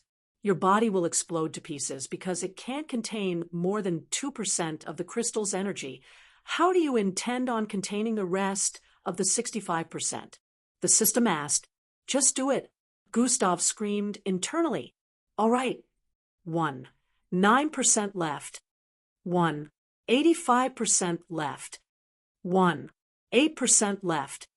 The system started counting down as Gustav struggled to hold on. Gustav would have asked the system to start transferring the energy now. However, the system couldn't stop absorbing energy into itself after the process had started, unless the energy source ran dry or it gathered enough for an upgrade. With every passing moment, Gustav's body shrunk more and more. Ha ha ha! This is awesome! I have never felt so alive! I can feel your emotions towards Earthlings, the rock voiced out as more cracks continued to appear on it. You also bear resentment towards them. And why is this? The rock, purplish, glowing eyes squinted as Gustav's memories flowed into its mind. The constant bullying and being ostracized due to having a low-graded bloodline. I see now.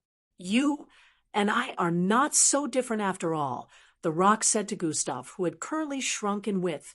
He was almost back to being as slim as he used to be before he got the system. Don't worry, I shall take revenge for you too.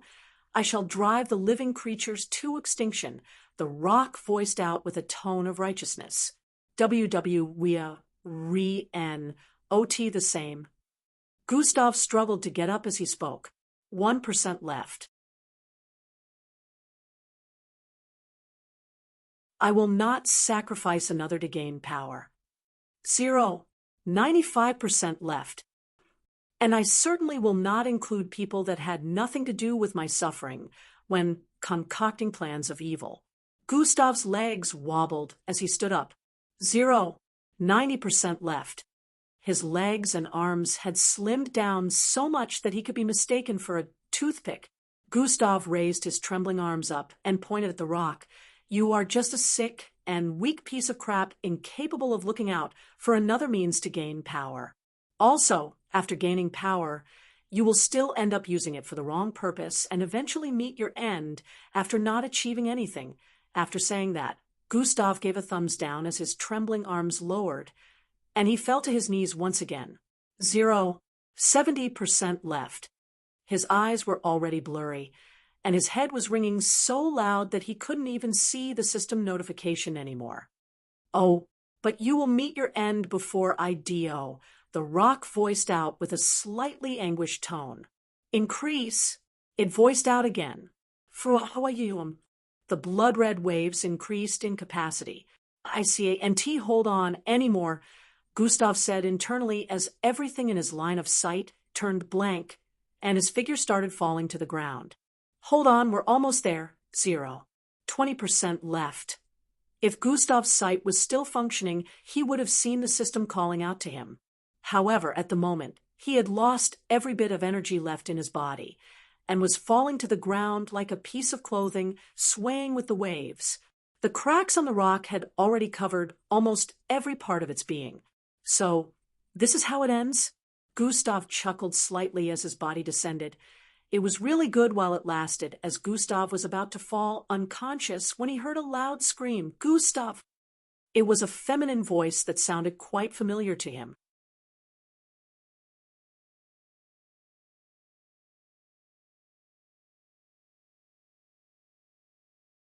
Chapter 273.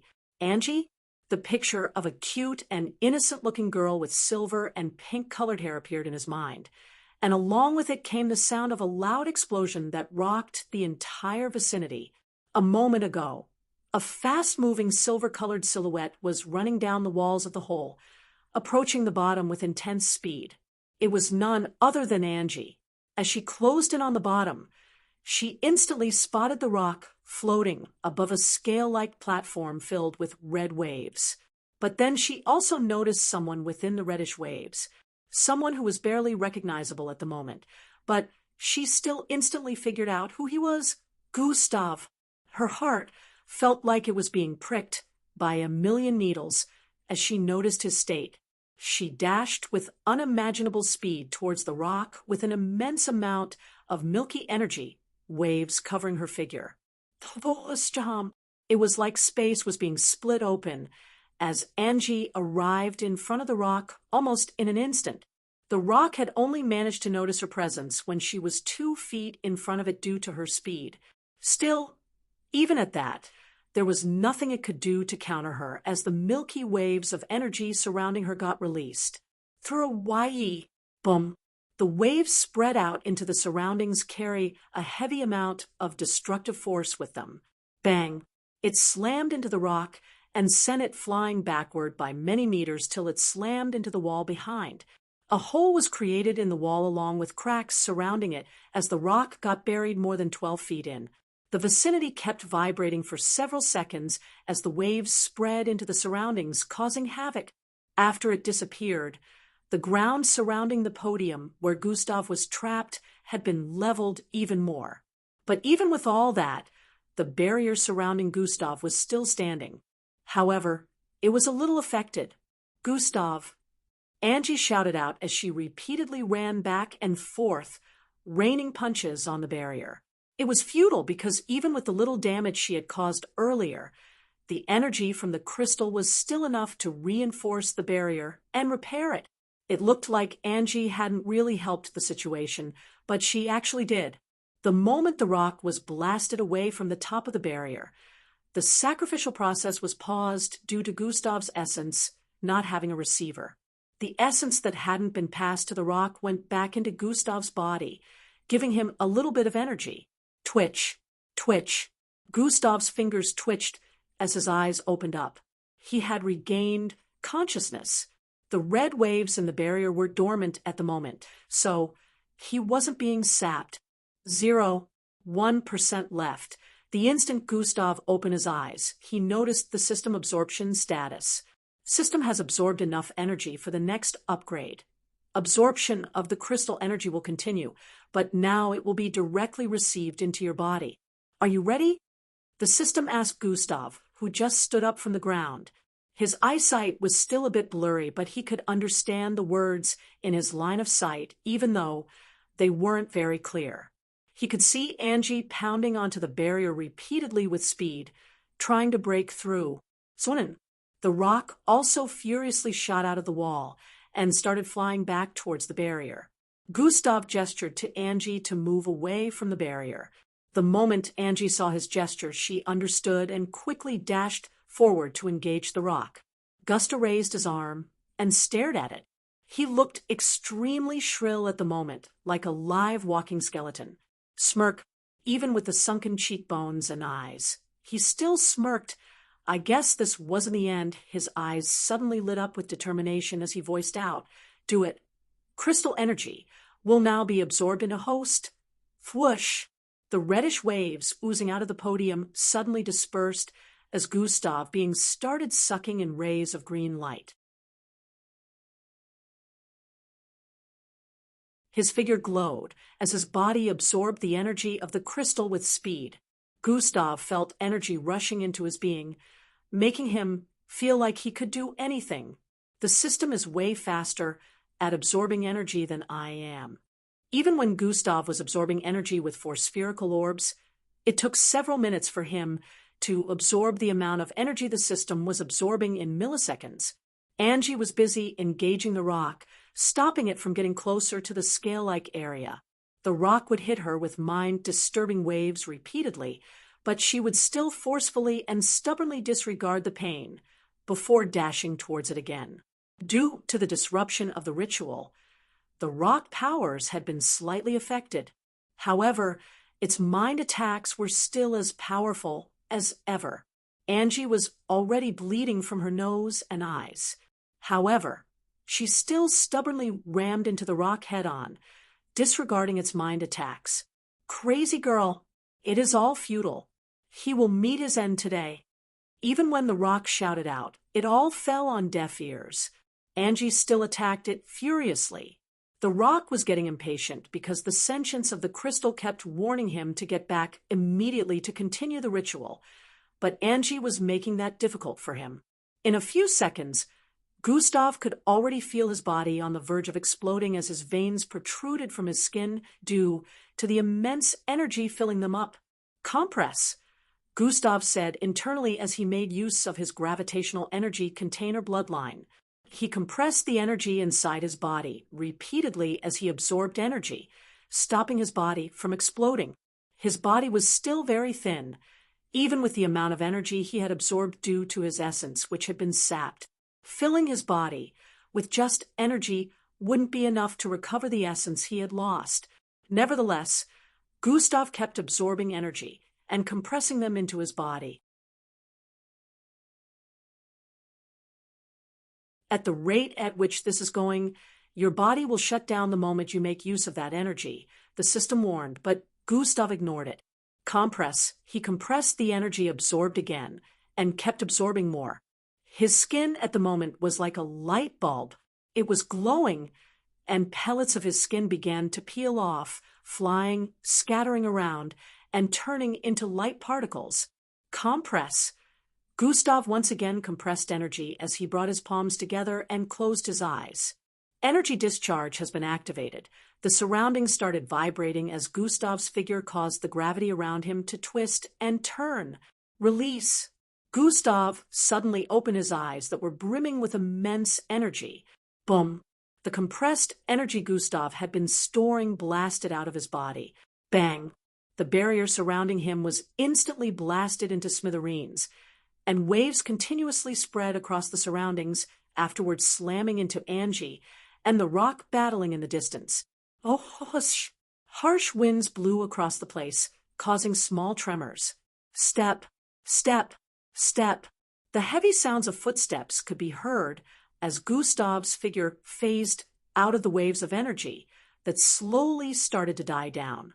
Gather! Gustav voiced out as he raised his right fist. Troyan!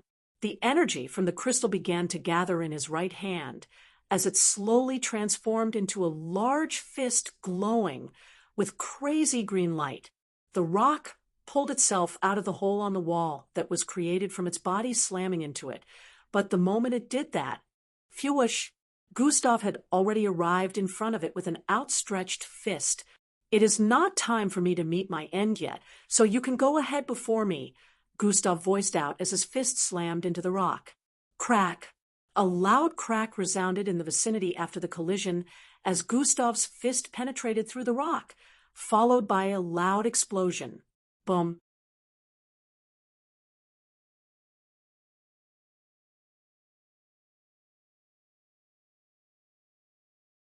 Chapter 274.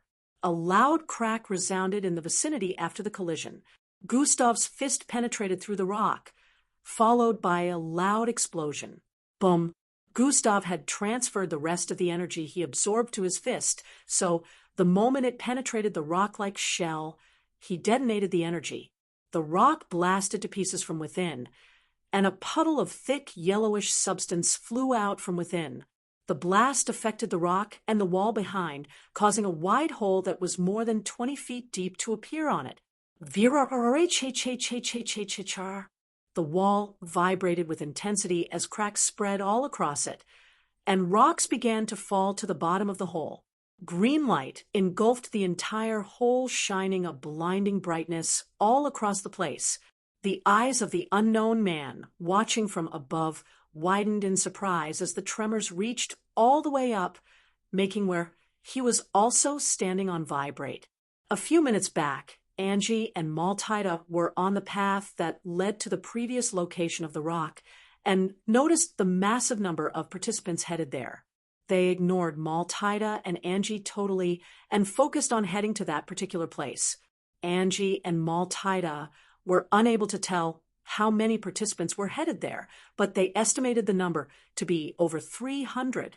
Angie lifted Maltida and sped towards the place quickly, arriving on the path that led there in a few seconds. Bang, bang, bang. Sounds of battle were heard from up ahead, along with a crowd of participants in their line of sight. The entire place was clogged up with participants, and there was hardly any space to move forward.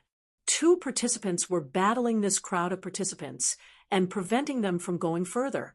The one with black and white hair along with black tattoos all over his face and body moved as fast as a phantom, knocking several participants out before they had the chance to attack. The other, with a bushy afro hair and handsome dark look, would conjure several vortexes at the same time and send them towards the body of the participants being flung in midair. The participants would disappear upon entering the vortexes. He would also conjure a huge vortex and send it to the area where attacks were being sent out. Those attacks would be transported to the back of the attackers, knocking them out. The crowd of participants was hardly any match for these 2. However, even though these 2 were handling the participants right now, it was obvious that they were being worn out due to high numbers. Sweats could be seen on their foreheads as they ran about the place using their power repeatedly. Angie cleared up a path with her speed as she dashed towards the front while carrying Maltida. Up ahead thought she was another mind control participant and moved out to attack her when Falco's alter ego stopped him. "She's an ally of this dweeb," Falco's alter ego said after stopping Maltida, let's assist them, Angie voiced out after dropping Maltida. Swoosh. Angie dashed out towards the participants with Maltida, who transformed into her liquid silver form. They started helping out in dealing with the mind-controlled participants. "Where's Gustav?" Angie asked while bringing some knocked-out participants towards "He's dealing with that rock creature. He tasked us with preventing the participants under its mind-controlled from going beyond this point. He didn't want to be disturbed while handling it," he explained while conjuring and sending out vortexes one after the other. "I never thought he'd ask for help." Angie knew Gustav liked to do things on his own, so this came as a kind of surprise to her. But after thinking about it, she understood that the opponent wasn't the run-of-the-mill kind of opponent. They weren't battling with unintelligent mixed breed this time. "Wait, does he know about the sacrifice?" Angie asked. "What sacrifice?" Voiced out with a look of confusion. Angie's eyes widened as she realized that Gustav was battling with the rock being without being aware of its intention to turn him into a sacrifice. "Where are they?" Angie asked. "He said he didn't want to be distracted while handling the rock creature, and I should stop anyone from getting to their battle site." "Anyone. So I can't give you that information." E.B. turned down her request as he threw his fist into one of the vortexes he conjured, which ended up slamming into the jaw of a participant 100 feet away. "Tell me where he is." "If he doesn't know this, there's a high chance that he would be caught off guard," Angie said with a pleading expression. "You won't be able to handle the mind attacks of the rock being." According to Gustav, anyone that comes there with the intention of helping him out will only worsen the situation when they fall to its mind control. He was adamant about giving in to Angie, due to Gustav's instructions. "He'll manage. You can see how quick I am. His life is in danger," Angie said with a look of urgency. He finally decided to give in after thinking about it. Gustav and the rock being had been gone for more than an hour, and there was no sign of the participants being released from the mind control, which meant he was still battling with the rock. He opened a vortex for Angie. "They are within the hole. They should be battling at the bottom now. Be careful." Angie nodded and told Maltida to keep assisting them with the participants till she was back. After entering the vortex, Angie found herself a few hundred feet away from the wide hole. Didn't Maltida mention something about a hole she saw when she was still under the rock being's mind control? Angie recalled this and stared at the hole in the front with a look of suspicion. She suddenly felt a sense of foreboding, and another horn started growing out of her forehead as she dashed forward at full speed. This previous scenario was what led to the current beneath the hole.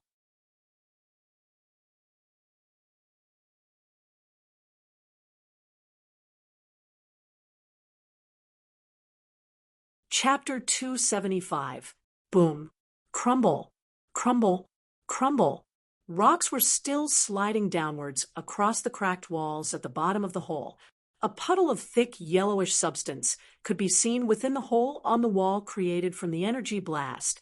The yellowish substance had splattered all across the place, but few feet in front of Gustav was the biggest part. It was wriggling continuously, trying to form a shape.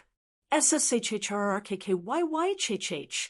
Shrill shrieks could be heard from the puddle of thick yellowish substance over and over again. Gustav stared at the yellowish puddle with a cold expression. "You are filth inside out," he voiced out before turning around. Angie, who was blasted back earlier, had gotten back up on her feet. Tears could be seen in her eyes as she walked towards Gustav. Gustav was still looking shrill and thin. He looked as if a gust of wind would be able to knock him down. Gustav's skin was still glowing, but it was slowly dimming. Glowing pellets continued to fall from his skin, turning into light particles few moments after floating in the air. Angie walked till she was only a few feet away from Gustav. A wry smile appeared on Gustav's face before. Plop! He fell to the ground weakly. "Gustav!" Angie shouted out in fear and dashed towards him. Swisush! She grabbed hold of him before he fell to the ground completely and placed his head on her lap. "What's happening?" She could see Gustav's skin molting more and disintegrating into light particles. Gustav raised his right hand and stared at it. Now that the system was no longer absorbing the leftover energy of the crystal into him, he felt extremely weak. Part of your essence that was taken included your regeneration. Due to the immense amount of energy your body absorbed, it is shutting down. Unless you get it back, you will die in a few seconds, the system announced. "Oh, so that's why—" Gustav laughed weakly as he stared at it, and I thought, "I guess this is going to be it." Angie was still screaming her lungs out and rubbing Gustav's face with tears in her eyes. "What do I do? What's happening to you?" She shouted out. "I'm dying." Gustav muttered weakly, while coughing. "Dying? Why? How? What can I do?" Angie asked frantically with a look of urgency. She already sensed this as she saw Gustav's body slowly reducing. "You can't do anything," Gustav answered bluntly. Tears seeped out of Angie's eyes even more as she heard this. She wasn't willing to accept this. Sniff, sniff. "There must be something I can do," Angie said with a teary face. "There's something you can do," Gustav said while coughing. "Stop being so heroic all the time and think about your well-being sometimes. It's okay to be selfish," Gustav said while raising his hand and cleaning the tears on her cheek. "It's okay to love helping others, but love yourself more because, in the end, it's everyone for themselves. This world doesn't deserve your love, neither do they deserve your kindness. If you're protecting them, do it on your own terms," as Gustav advised her. More tears began to fall from her eyes onto his face. She couldn't help but think, "This is all my fault." She remembered that Gustav saving her got him into the situation. She felt if she had been selfish enough to let go of the teammate that got missing, Gustav wouldn't have been tangled in the event that led to this moment. "Can I be selfish now?" Angie asked as she placed her hand on Gustav's chin. What do you mean?" Gustav asked, but instead of a reply, what he got was Angie bringing her face down to the front of his. Her face was only a few inches from his, and she stared into his eyes with an expression of desire. "Is she—" Gustav's eyes widened as he stared at hers. "She can't be thinking of doing that. Can she?" As these thoughts appeared in Gustav's mind, his heart rate went up. This was the first time in almost 7 months that his heart was beating this fast. Even when he was excited about something, it never beat this fast. She kept moving her face closer to his, as she closed her eyes. Just when her lips were only a few millimeters away from his, a loud sound was heard behind them. Bang! Angie immediately opened her eyes and turned her face around to check what was happening. Gradier Xanatus? She voiced out with a look of surprise as she saw the yellow, braided-haired man walking towards them. You guys can do that later, Gradier Xanatus voiced out as he walked towards the wall area that had a huge hole in it. Angie's face instantly turned beet red as she raised her face back up and coughed twice. What are you doing here? Gustav asked with a confused look. Gradier Xanatus was currently putting on a prisoner's outfit as he stood in front of the wall. There's no time to explain, Gradier Xanatus said as he reached out for the yellowish puddle. Throyan, the yellowish puddle was still wriggling, and parts of it were still splattered across the place, but when Gradier Xanatus reached out for it, every single drop joined together and flew towards him. Gradier Xanatus' eyes glowed blue as he created a circular-shaped barrier around it and snapped his fingers. Pah! The circular-shaped barrier instantly shrank completely with the puddle within it and transformed into something else, a small glowing red light. Gradier Xanatus walked back towards Gustav with the red light floating above his palm, and squatted. Your essence should still be within. I have compressed it, Gradier Xanatus said while placing the small red light in front of Gustav. Consume it, he instructed while moving it towards Gustav's mouth.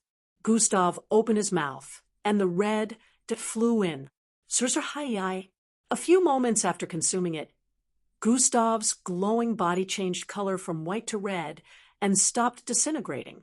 Right before their very eyes, Gradier Xanatus and Angie watched as Gustav's body rapidly began to transform.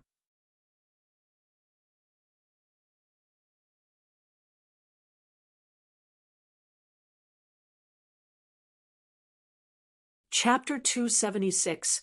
Zrzrhai. A few moments after consuming it, Gustav's glowing body changed color from white to red and stopped disintegrating. Right before their very eyes, Gradier Xanatus and Angie watched as Gustav's body rapidly began to transform. His body increased in size and was rapidly turning back to its original form. His arms, legs, and face regained their initial size and color.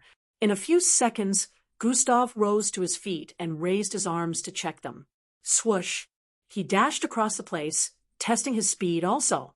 Your essence has been recovered, and your body is currently healing the internal injuries you suffered, the system notified Gustav. Oh, look, you're still talking to me, Gustav said internally with a smirk. Gustav turned to face Gradier Xanatus. Thank you, he voiced out with a look of appreciation. Gustav turned to stare at Angie and voiced out, You too. His smile became wider after saying, You don't have to mention. Angie turned redder as she turned to the side to avoid Gustav's eyes while speaking. So, why are you here, Gradier Xanatus, and dressed like that? Gustav asked with a look of suspicion while scrutinizing Gradier Xanatus from head to toe. I'm here on a mission issued out by the superiors and your mentor included, Gradier Xanatus said while moving towards the podium, where Gustav was almost turned into a sacrifice. That prisoner's outfit just ruined the image I have of you, Gustav laughed lightly as he spoke. Even though it had only been 2 weeks, he was already used to seeing Gradier Xanatus in his dignified uniform. Wait, did you just mention my mentor? Gustav realized that in Gradier Xanatus' statement earlier, he mentioned mentor. Miss Amy sent you? Gustav asked. Yes, she specifically recommended me for this observation mission, and the higher-ups agreed. Who knew you were affiliated with the demon Queen of the MBO? Gradier Xanatus had a surprised expression on his face as he stared at Gustav. Observation? Demon Queen? Gustav voiced out with a confounded look.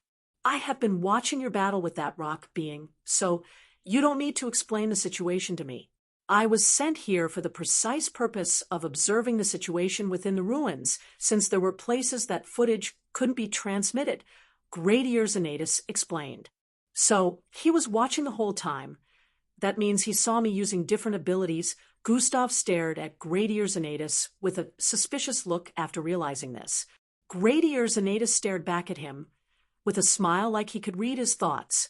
Great Ears Anatus went on to explain everything that had gone down in the facility where the higher-ups were gathered. A few minutes ago back up, in the previous location of the rock, Falco's alter ego, and Maltida was almost overwhelmed by the number of participants attacking them when the participants lost the purplish glow in their eyes and fell unconscious. After a few seconds, the participants regained consciousness and started rubbing their eyes and holding their heads with a confused expression displayed on their faces. They did it, he voiced out after seeing all the participants regaining consciousness without purplish glowing eyes. They were nearly worn out by the attackers and had all gained injuries from the long 2 hours battle, so they were glad it was over now. Falco regained control of his body functions and went back to normal since his alter ego, too, was worn out. Let's go check on them, Maltida suggested while transforming back to her normal form. And Falco nodded in agreement, and the three of them turned around to head towards the hole. The rock had initially gained control of over 400 participants in the last 2 days, and now those participants had regained control of their minds with fuzzy memories. They checked themselves and wondered what they spent the last 2 days doing after noticing they had no grandstones in their possession. As their memories returned to them gradually, they had looks of bitterness on their faces after realizing they had been spending the last 2 days as a puppet, gathering grandstones for an unknown entity. There were over 3,000 participants in total that made it to the final stage. Now about 30% of them started looking for grandstones all over again, since the rock being had absorbed everything that was initially in their possession. What they didn't know was that if Gustav, Angie, and the others had not succeeded in taking down the rock being, not only would a great calamity be born, but they would also end up dead. This because the rock planned to discard them the moment it had successfully been reborn. As they regained their memories, they also realized that this day was the last day of the test phase, which meant they had less than 24 hours to gather grandstones before the test phase ended. The participants that were undermined control earlier began to travel to different parts of the ruins with looks of urgency on their faces. They had to make sure they found something, since no one wanted their efforts to be wasted after getting to this stage. Back underneath the hole, Great Ears Anatus had finished inspecting the shell-like area where the energy of the crystal was said to be hidden underneath. Falco and Maltida had arrived a while ago using EES Vortex, and Angie was bringing them up to speed on what had happened so far. What? He almost died? Even Falco was surprised since he knew of Gustav's strength.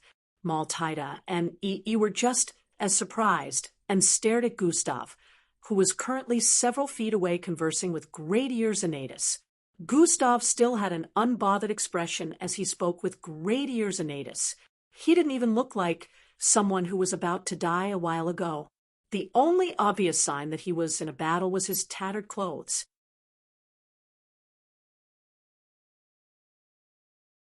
The space at the bottom of the hole had a radius of over 4,000 feet, but the signs of destruction were visible even with such space.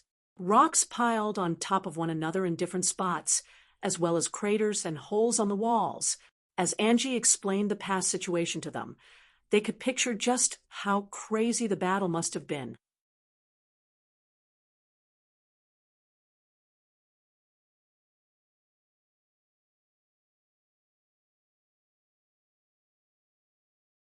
Chapter 277. So, why isn't it burrowing itself deeper into the ground again? Isn't that what it does when someone is close to discovering it? Great Ears Anatus asked as he inspected the shell-like area. The Vindruella probably used up its energy for the ritual, Gustav answered with a contemplative look. Great Ears Anatus stretched out his hand towards the podium, and a blue glow surrounded it. Looks like you're right. I can hardly sense any energy left. he said while retracting his arms. Gustav smiled internally on hearing that as he stared at the system notification in his line of sight. System upgrade completed. Even though the crystal still had a lot of energy left after Gustav, and the system absorbed from it, at the moment, everything had almost been absorbed completely. The sentience that the crystal awoke due to its massive energy had also been absorbed. This was why it couldn't burrow itself into the ground anymore, even after sensing Gustav and Gradier's Anata's presence along with the others. The reason this was so was that several minutes ago, after Gustav regained his essence back, the system notified him of some things. Underscore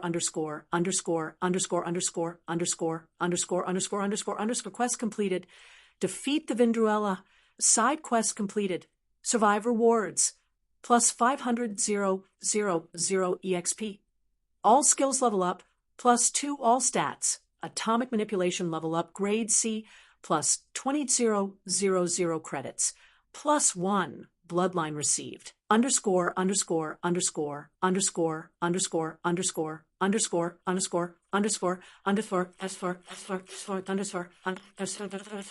goal completed. Possess up to a total of 30 bloodlines reward. Host has leveled up. While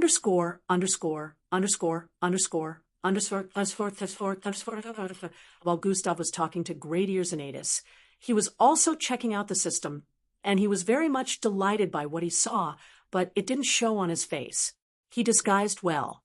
The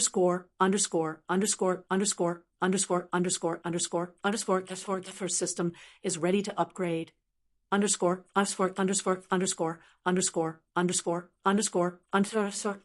this take another 2 or 3 days? Gustav asked. If I make use of the crystal energy, I can speed up the upgrade and even store up more energy for the next. All right, make use of the energy crystal. Who knows when next we'll get an opportunity like this? Gustav agreed to the system's decision. Currently, Great Ears and Adis thought the Vindruella was responsible, but he had no idea that the system was actually the culprit. Although he was now aware of Gustav being able to use several abilities, just like Miss Amy, he didn't know about the system. Great Ears and Adis asked Gustav to keep what had happened here a secret in the meantime, and he would explain to the higher-ups what transpired. I'm sure you will be rewarded for this act of heroism, Great Ears and Adis said to Gustav. Pfft, what act of heroism? I didn't do this for anyone. I did it for myself. The Vindruella was going to come after me, so I went after it first, Gustav stated after laughing slightly. Oh, but still, you saved your fellow participants by winning the battle here, Great Ears and Adis added. Even if I failed, you have been watching the whole time, so I'm sure you'd have swooped in to save the day. My acts don't count. Gustav waved it off. True, but it was still your actions, as well as that of your group, that saved the day, so that can't be brushed off, Great Ears and Adis voiced out with a smile. If that's the case, then make sure the reward is good enough. Do I get to choose what I want? Gustav asked. Gustav's sudden change shocked Great Ears and Adis. He stared at Gustav, wondering when he became so shameless. Cough, cough, I don't know yet. I guess we shall see after I give them the report. Great Ears and Adis replied. I have regained some of my memories. I have visuals of some stars I passed through before arriving here. Gustav's eyes widened slightly as he heard this. Yes, this time, it wasn't a message. Instead, it was a smooth feminine voice. Hey, you have a voice now, Gustav asked internally.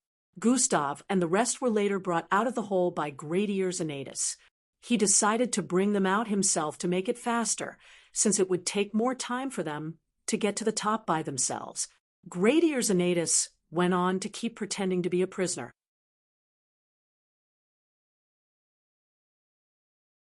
They moved to other parts of the ruins to continue his observation.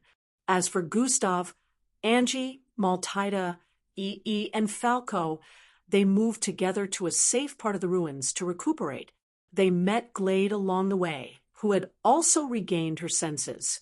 Glade was feeling embarrassed as she apologized to Gustav and Angie. Angie dismissed her apology, saying it wasn't her fault.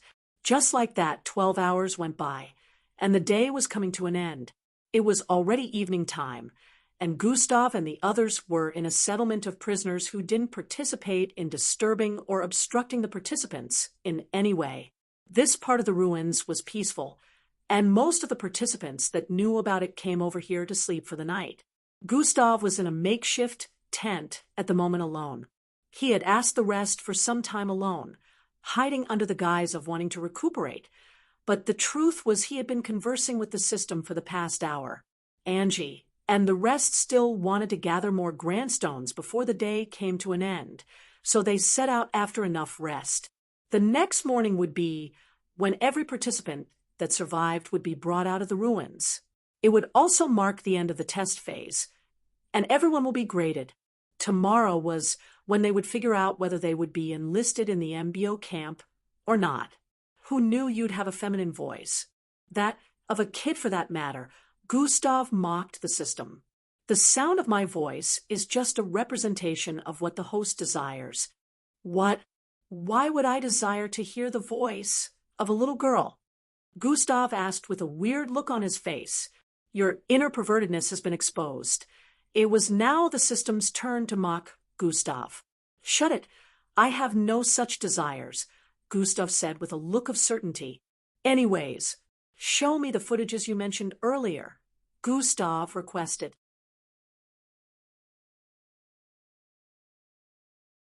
All right, but you can't see them all because, from my calculations, I must have been drifting through space for at least 500 years, so I will only display some parts to you, the system responded.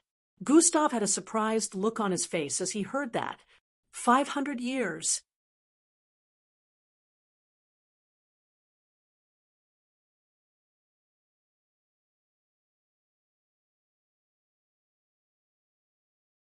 Chapter 278. Gustav had a surprised look on his face as he heard that. 500 years, Gustav exclaimed. From the memories I have recovered, that is precisely my estimation. Gustav had a solemn look on his face as he heard that. That means you can't remember where you came from. He voiced out with a look of understanding. Maybe this was why it didn't speak to me all this time, Gustav said internally with a look of realization. Do not flatter yourself. I do not like to bother myself with unintelligent species such as yourself.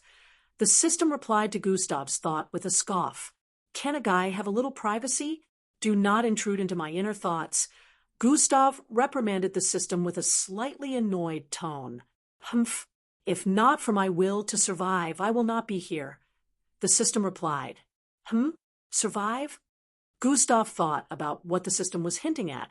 Show me the footage, Gustav demanded. All right, the system agreed. Gustav's eyes suddenly glowed red as a system notification popped up in his line of sight, displaying Galaxy's travel footages. True wine. I'm floating through space. Gustav's line of sight had changed completely. The scenery before him was endless darkness filled with light dots in many places. Small, round, and spherical objects with different colors could be seen in the distance. Those are planets. Gustav recognized these structures. He could also see stars of different sizes and asteroids as his line of sight traveled through space. He already understood that this was the footage being displayed. This was when I was traveling through the Empatha galaxy. The system spoke in Gustav's mind. Gustav pulled himself out of whatever was making them soar through space, and what appeared in his line of sight was a silver ball, moving at super speed. The silver ball was glowing so bright that it was like a beacon of light in the darkness of space. Gustav couldn't retract his mind from the system for too long, so he was pulled back into the ball in a few seconds. He could only see from the system point of view while his mind was inside the ball. The galaxy the system mentioned was one that Gustav had never heard of. He wasn't well-versed in intergalactic travels, since good information on that wasn't generalized. He knew some things, but his knowledge was still very lacking in this subject. The system journeyed through space at a very fast speed, passing by the sides of different planets, journeying in the midst of asteroids, and surviving through different levels of solar flares in different corners of space. That galaxy you mentioned earlier, Empatha, is that the farthest your memory can recall? Gustav asked as they kept moving.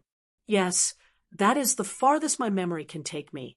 However, I feel it isn't too far from where my journey began. The system replied. And how far is that from the Milky Way? Gustav asked. Should be over 47 galaxies away, the system replied with an assured tone. What? Over 47 galaxies away? Gustav voiced out with a tone of disbelief that should be tens of billions of light years away. Even 500 years will not be enough to travel that far, Gustav calculated and voiced out. Because we're in space, you're unable to see how fast we're traveling.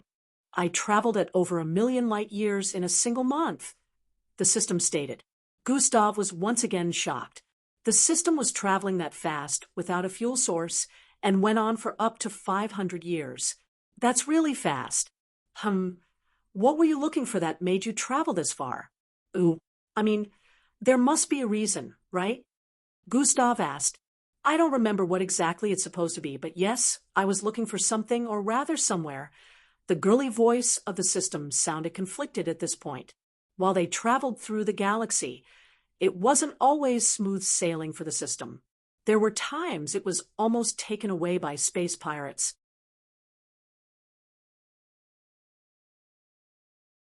However, due to its speed, it managed to outmaneuver its pursuers. There were places in the universe where it was met with strange spatial interferences that teleported it off course, which also caused its journey to delay a bit. The system was fast-forwarding the footage and could only show Gustav places that seemed important. Gustav wanted to ask where exactly the system was headed when the system spoke. This was where I started losing energy.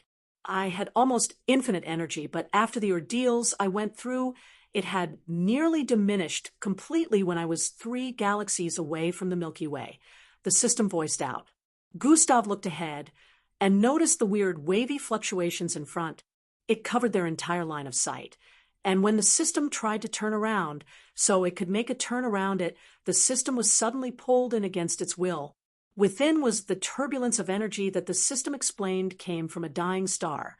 The system had to make use of a lot of energy to surpass that, and eventually sacrificed its part of itself to gain energy. The system kept going and eventually managed to surpass that area, but it was already on its last energy supply. Parasite program has been activated. Scanning for suitable life forms, Gustav noticed these notifications in its line of sight just like it used to be when using the system. The problem was that the system energy storage had been damaged in the process, so it wouldn't store any energy, which meant it would eventually run out of energy and shut down, which was why it activated this program. Gustav didn't know that it would have been unable to absorb any energy for an upgrade without the system being within a person. This was also when he realized that what he considers upgrades weren't actually upgrades. They were only returning the system back to its original power.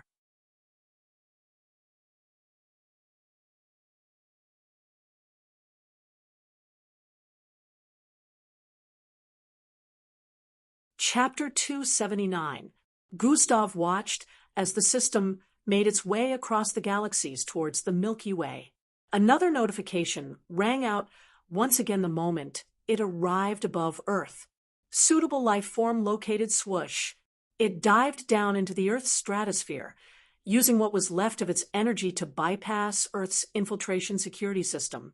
It dived down across the dark of night, and beneath was a lit-up metropolitan city.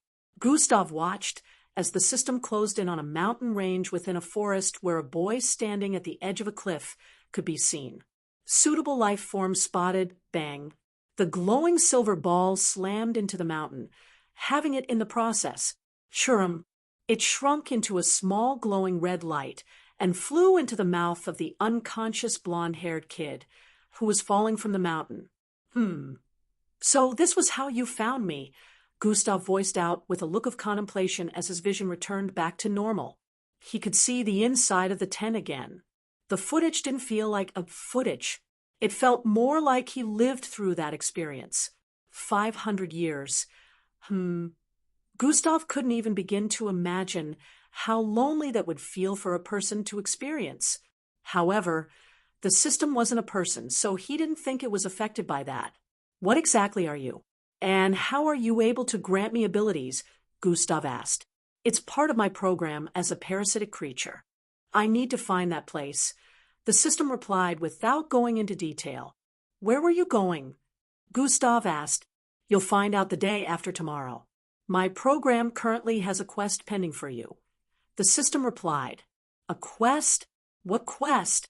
Gustav asked, but the system didn't reply. He called out to the system repeatedly, but it didn't bother trying to reply. It finally went back to ignoring Gustav. So, a quest. It definitely has to do with the place it was looking for, Gustav said internally. I guess I just have to be patient till the day after tomorrow, Gustav stated internally as he began to analyze everything he had seen today. Everything that had happened since the beginning of the MYO test phase was very much unexpected. Gustav didn't think he would get so many rewards and also nearly meet his end here. This was a more practical place for him to put his abilities to use since he hardly used every bit of his power.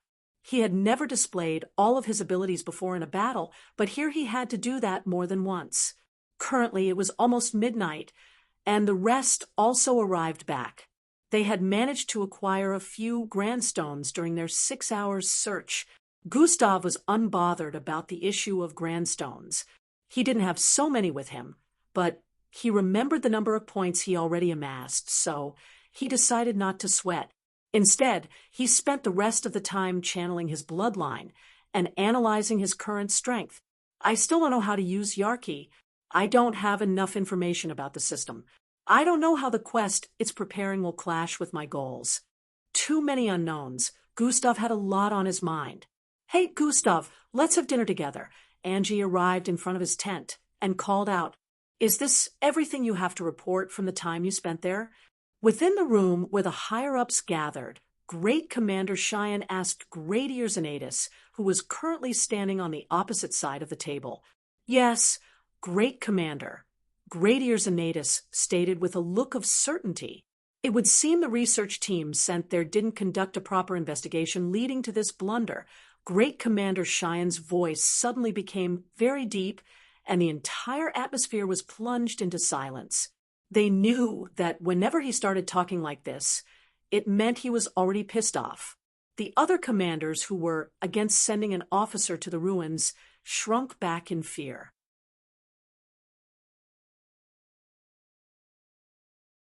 Great Commander Cheyenne wasn't one to forget situations like this, so they knew he would definitely find a suitable punishment for them later. Had the other four been here, some of you would have lost your rank already, Great Commander Cheyenne voiced out. He didn't need to mention names, since those who were against it knew themselves. Great Commander Cheyenne sighed in relief before leaning against his chair. Who knew the energy that was lost 50 years back had already grown a sentience, and empowered a being that hated Earthlings, Grand Commander Cheyenne stated. According to your report, had this thing been successful in hatching its power level, would it have shot straight past the serial rank? Great Commander Cheyenne asked. Yes, according to what I sensed, this is so. It made use of the crystal energy to achieve this. This is why there is barely any energy left within the crystal, Great Ears Anatus answered. If this is so, that means those candidates are saviors not only to themselves, but to the rest of the promising candidates participating in the final phase, Great Commander Cheyenne said with a pleased tone. We have to reward them properly, he added. By the side, the rest of the commanders nodded. No one dared to refute Great Commander Cheyenne's statement after what had happened so far. Young Joe and Miss Amy were also sitting on opposite ends of each other. Young Joe had a smile of defeat on his face, while Miss Amy kept staring at him with an aloof expression. Amy, you have truly trained a talent. Great Commander Cheyenne turned to face Miss Amy and voiced out. Miss Amy didn't respond to his words. Her poker face was still on. With this, the test phase comes to an end. I want every single candidate evacuated from the ruins and brought back to base in the next 30 minutes. I will have a talk with the other four, so we can make plans to deal with the mess the research team caused. Great Commander Cheyenne voiced out and stood to his feet. The other commanders also stood to their feet and gave a kind of military salute, since this showed respect. All except Miss Amy.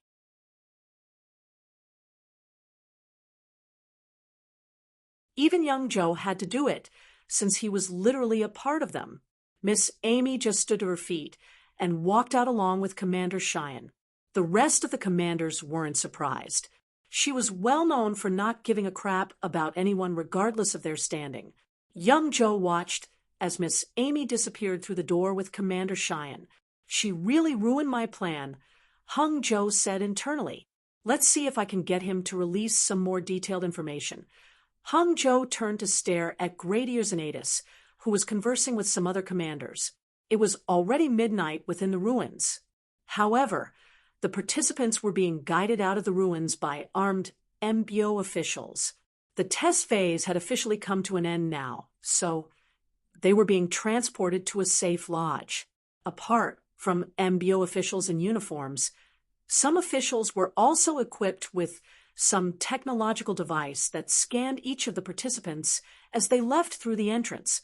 More officials in laboratory outfits and research devices kept arriving within the ruins. Most of the participants wondered why there would be a need for all these, but only Gustav knew precisely why. Gustav arrived outside the ruins with Angie and the rest, where numerous aircraft could be seen. Finally, it ends, Gustav said internally with a sigh of relief. They had only spent 4 days within the ruins, but it felt way longer to a lot of people. Gustav, Angie, EE, Falco, Maltida, and Glade. This way, please, an official dressed in orange and black uniform like the supervisors they met within the tower walked up to them while speaking.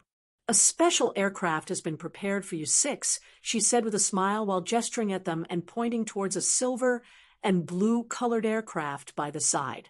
Angie and the others stared at each other in confusion, while Gustav wasted no time following behind her.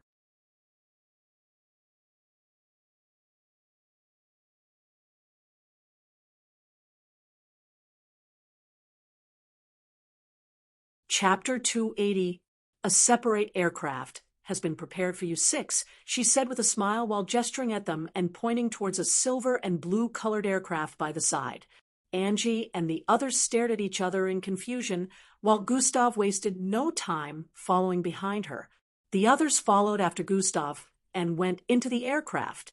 The aircraft was smaller than the ones taking the rest of the participants, but it was more luxurious and less crowded, since it was just the 6 of them. To what do we owe this awesome treatment? E voiced out with a delighted look as he sat behind Gustav. Your deeds have been heard of by the higher-ups, who took it upon themselves to prepare a better place for you to rest in the base, the female MBO officer explained. Great Commander Cheyenne asked me to also pass a message across to you 6. You have officially passed the MBO entrance test regardless of your scores or the number of stones you gathered. You will only be required to attend the enlistment ceremony, she added. This was when the others fully understood that the special treatment must be based on the rock creature situation within the ruins. Glade started wondering why she was here, since she didn't participate in the battle, and proceeded to ask. The female MBO officer said her orders were to bring the 6 of them, herself included. So, you're Gustav? The female officer turned around to strike a conversation with Gustav. The latter was currently seated on the second chair towards the left. Why? Gustav said while turning towards her. You're just as they described you to be. I'm sure you'll make a fine officer in the future, she said with a smile. Gustav said with a look of suspicion, was I wrong about Gradius and Adis? Did he mention something about my abilities?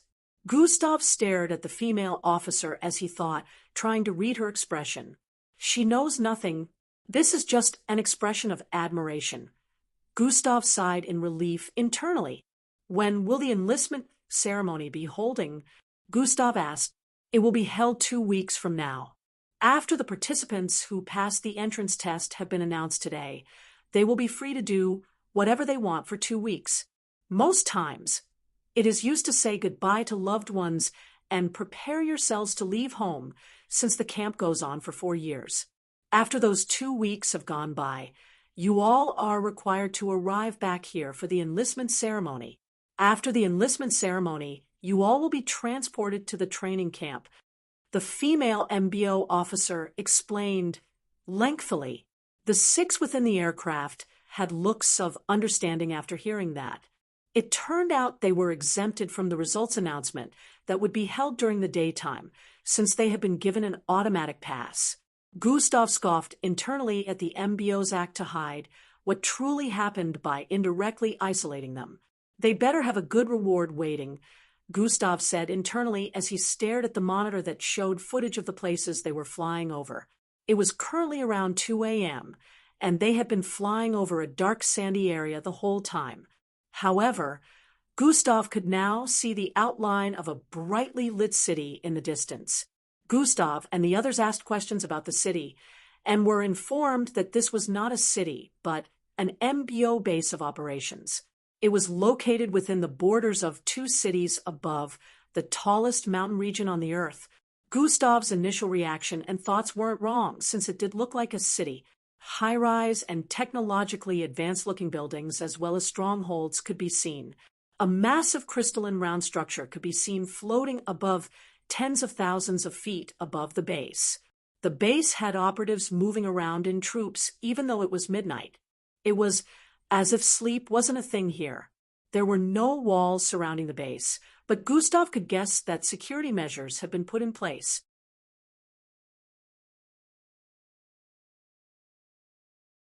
Even if security measures weren't put in place, one would have to think twice before trying to attack an MBO base full of numerous powerful mixed bloods.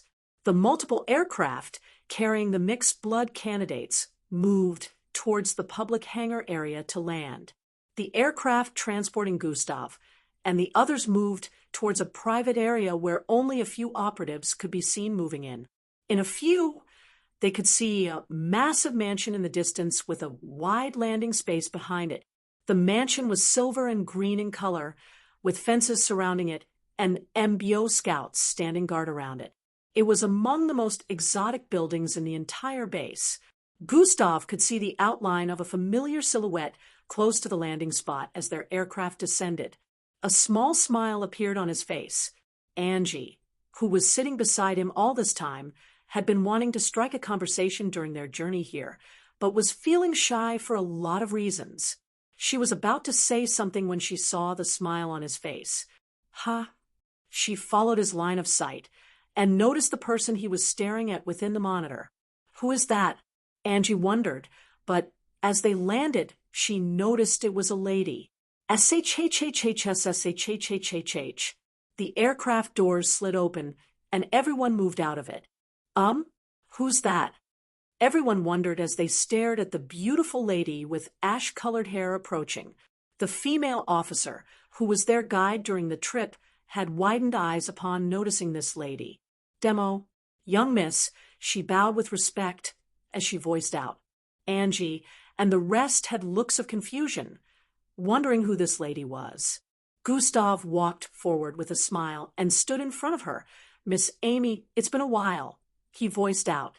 The officer who greeted earlier had widened eyes as she noticed the smile on Miss Amy's face. She's smiling. Just who is this kid?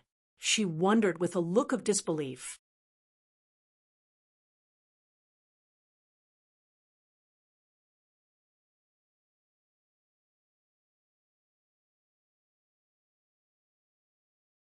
Chapter 281.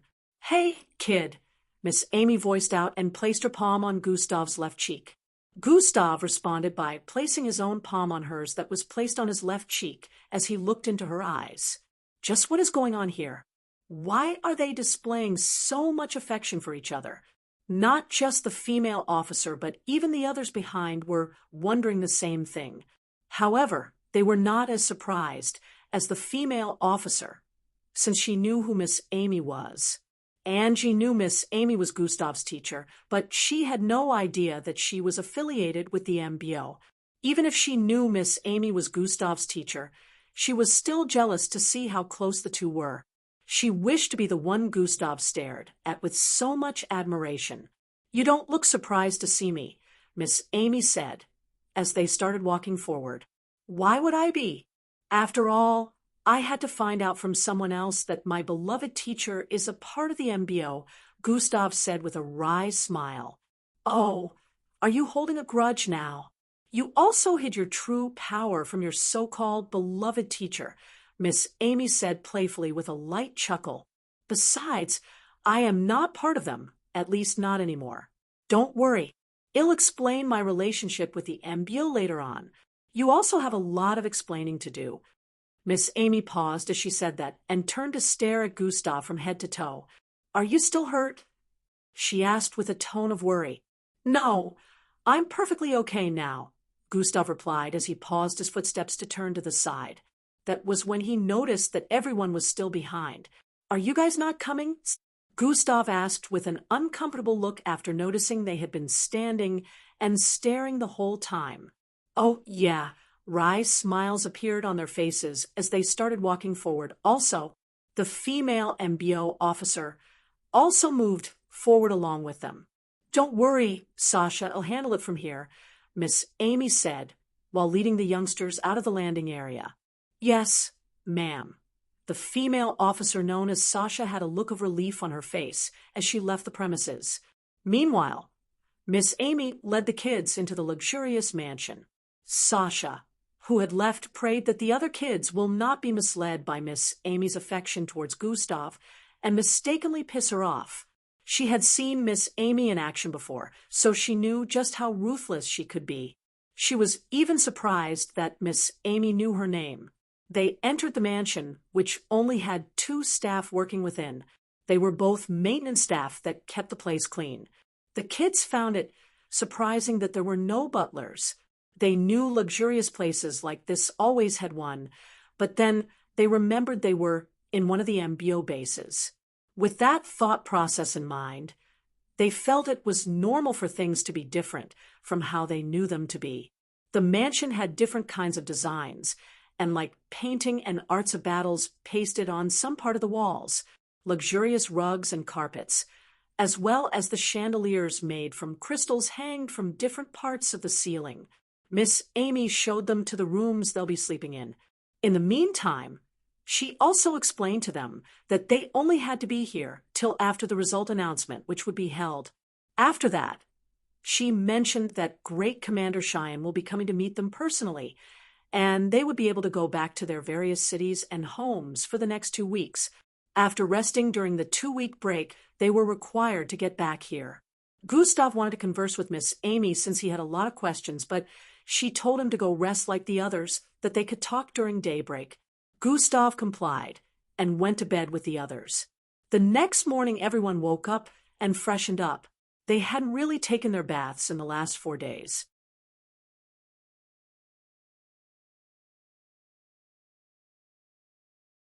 The ruins had places with water supply, but who in their right minds will take a thorough bath, knowing that they were in the jaws of danger, and every moment they spent letting their guard down is very dangerous. They finally took proper baths and freshened up. This wasn't happening here only. The other participants that were taken to a private lounge within the base also enjoyed the privilege of finally having a good night's rest and a clean bath after 4 whole days. After doing all this, the participants got dressed since convoys were waiting for them outside the residential building they were lodging in. They were taken to a place called the Arbitrary Coven, where the results would be displayed. While that was ongoing, Gustav and the others were having a nice breakfast along with Miss Amy. "Who knew you were such a good cook?" Man E.E. voiced out in delight as he downed a spoonful of food. Even Falco and Glade were surprised as they ate the food Gustav cooked. They hadn't expected someone who killed so easily to be this good at cooking. Only Angie and Maltida knew that he cooked, but this was the first time Angie was tasting his meal. Miss Amy and Maltida were the only ones who had enjoyed eaten Gustav dishes before. "This reminds me of my mother." E.E. smiled as he took another spoonful of food. Likewise, Angie and Falco voiced out together as they ate. I wonder what having a mother that cooks for you is supposed to feel like, Gustav said internally as he took one spoon after the other. Miss Amy turned to stare at him with a smile on her face and placed her left hand on his. It was almost like she could sense what he was thinking. Gustav smiled back and continued eating heartily. Of course, these details did not go unnoticed by the rest, but they all acted like they didn't see and continued eating with looks of delight and chatting. After the meal, everyone decided to contact their families about the good news of how they had passed, while Miss Amy called Gustav over to the second living room to talk. As this was going on, the participants in the arbitrary coven had gotten their verdict.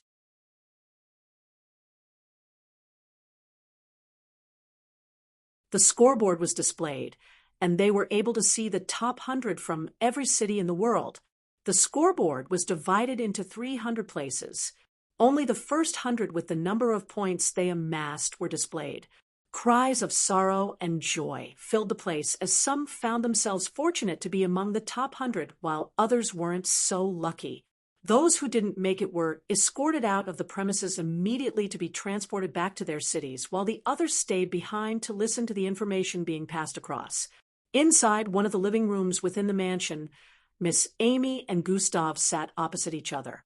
Now, ask me what you want to know, Miss Amy said to Gustav. You're tuning into the Mystic Fist YouTube channel. Don't forget to subscribe and join us on this journey to catch the most captivating stories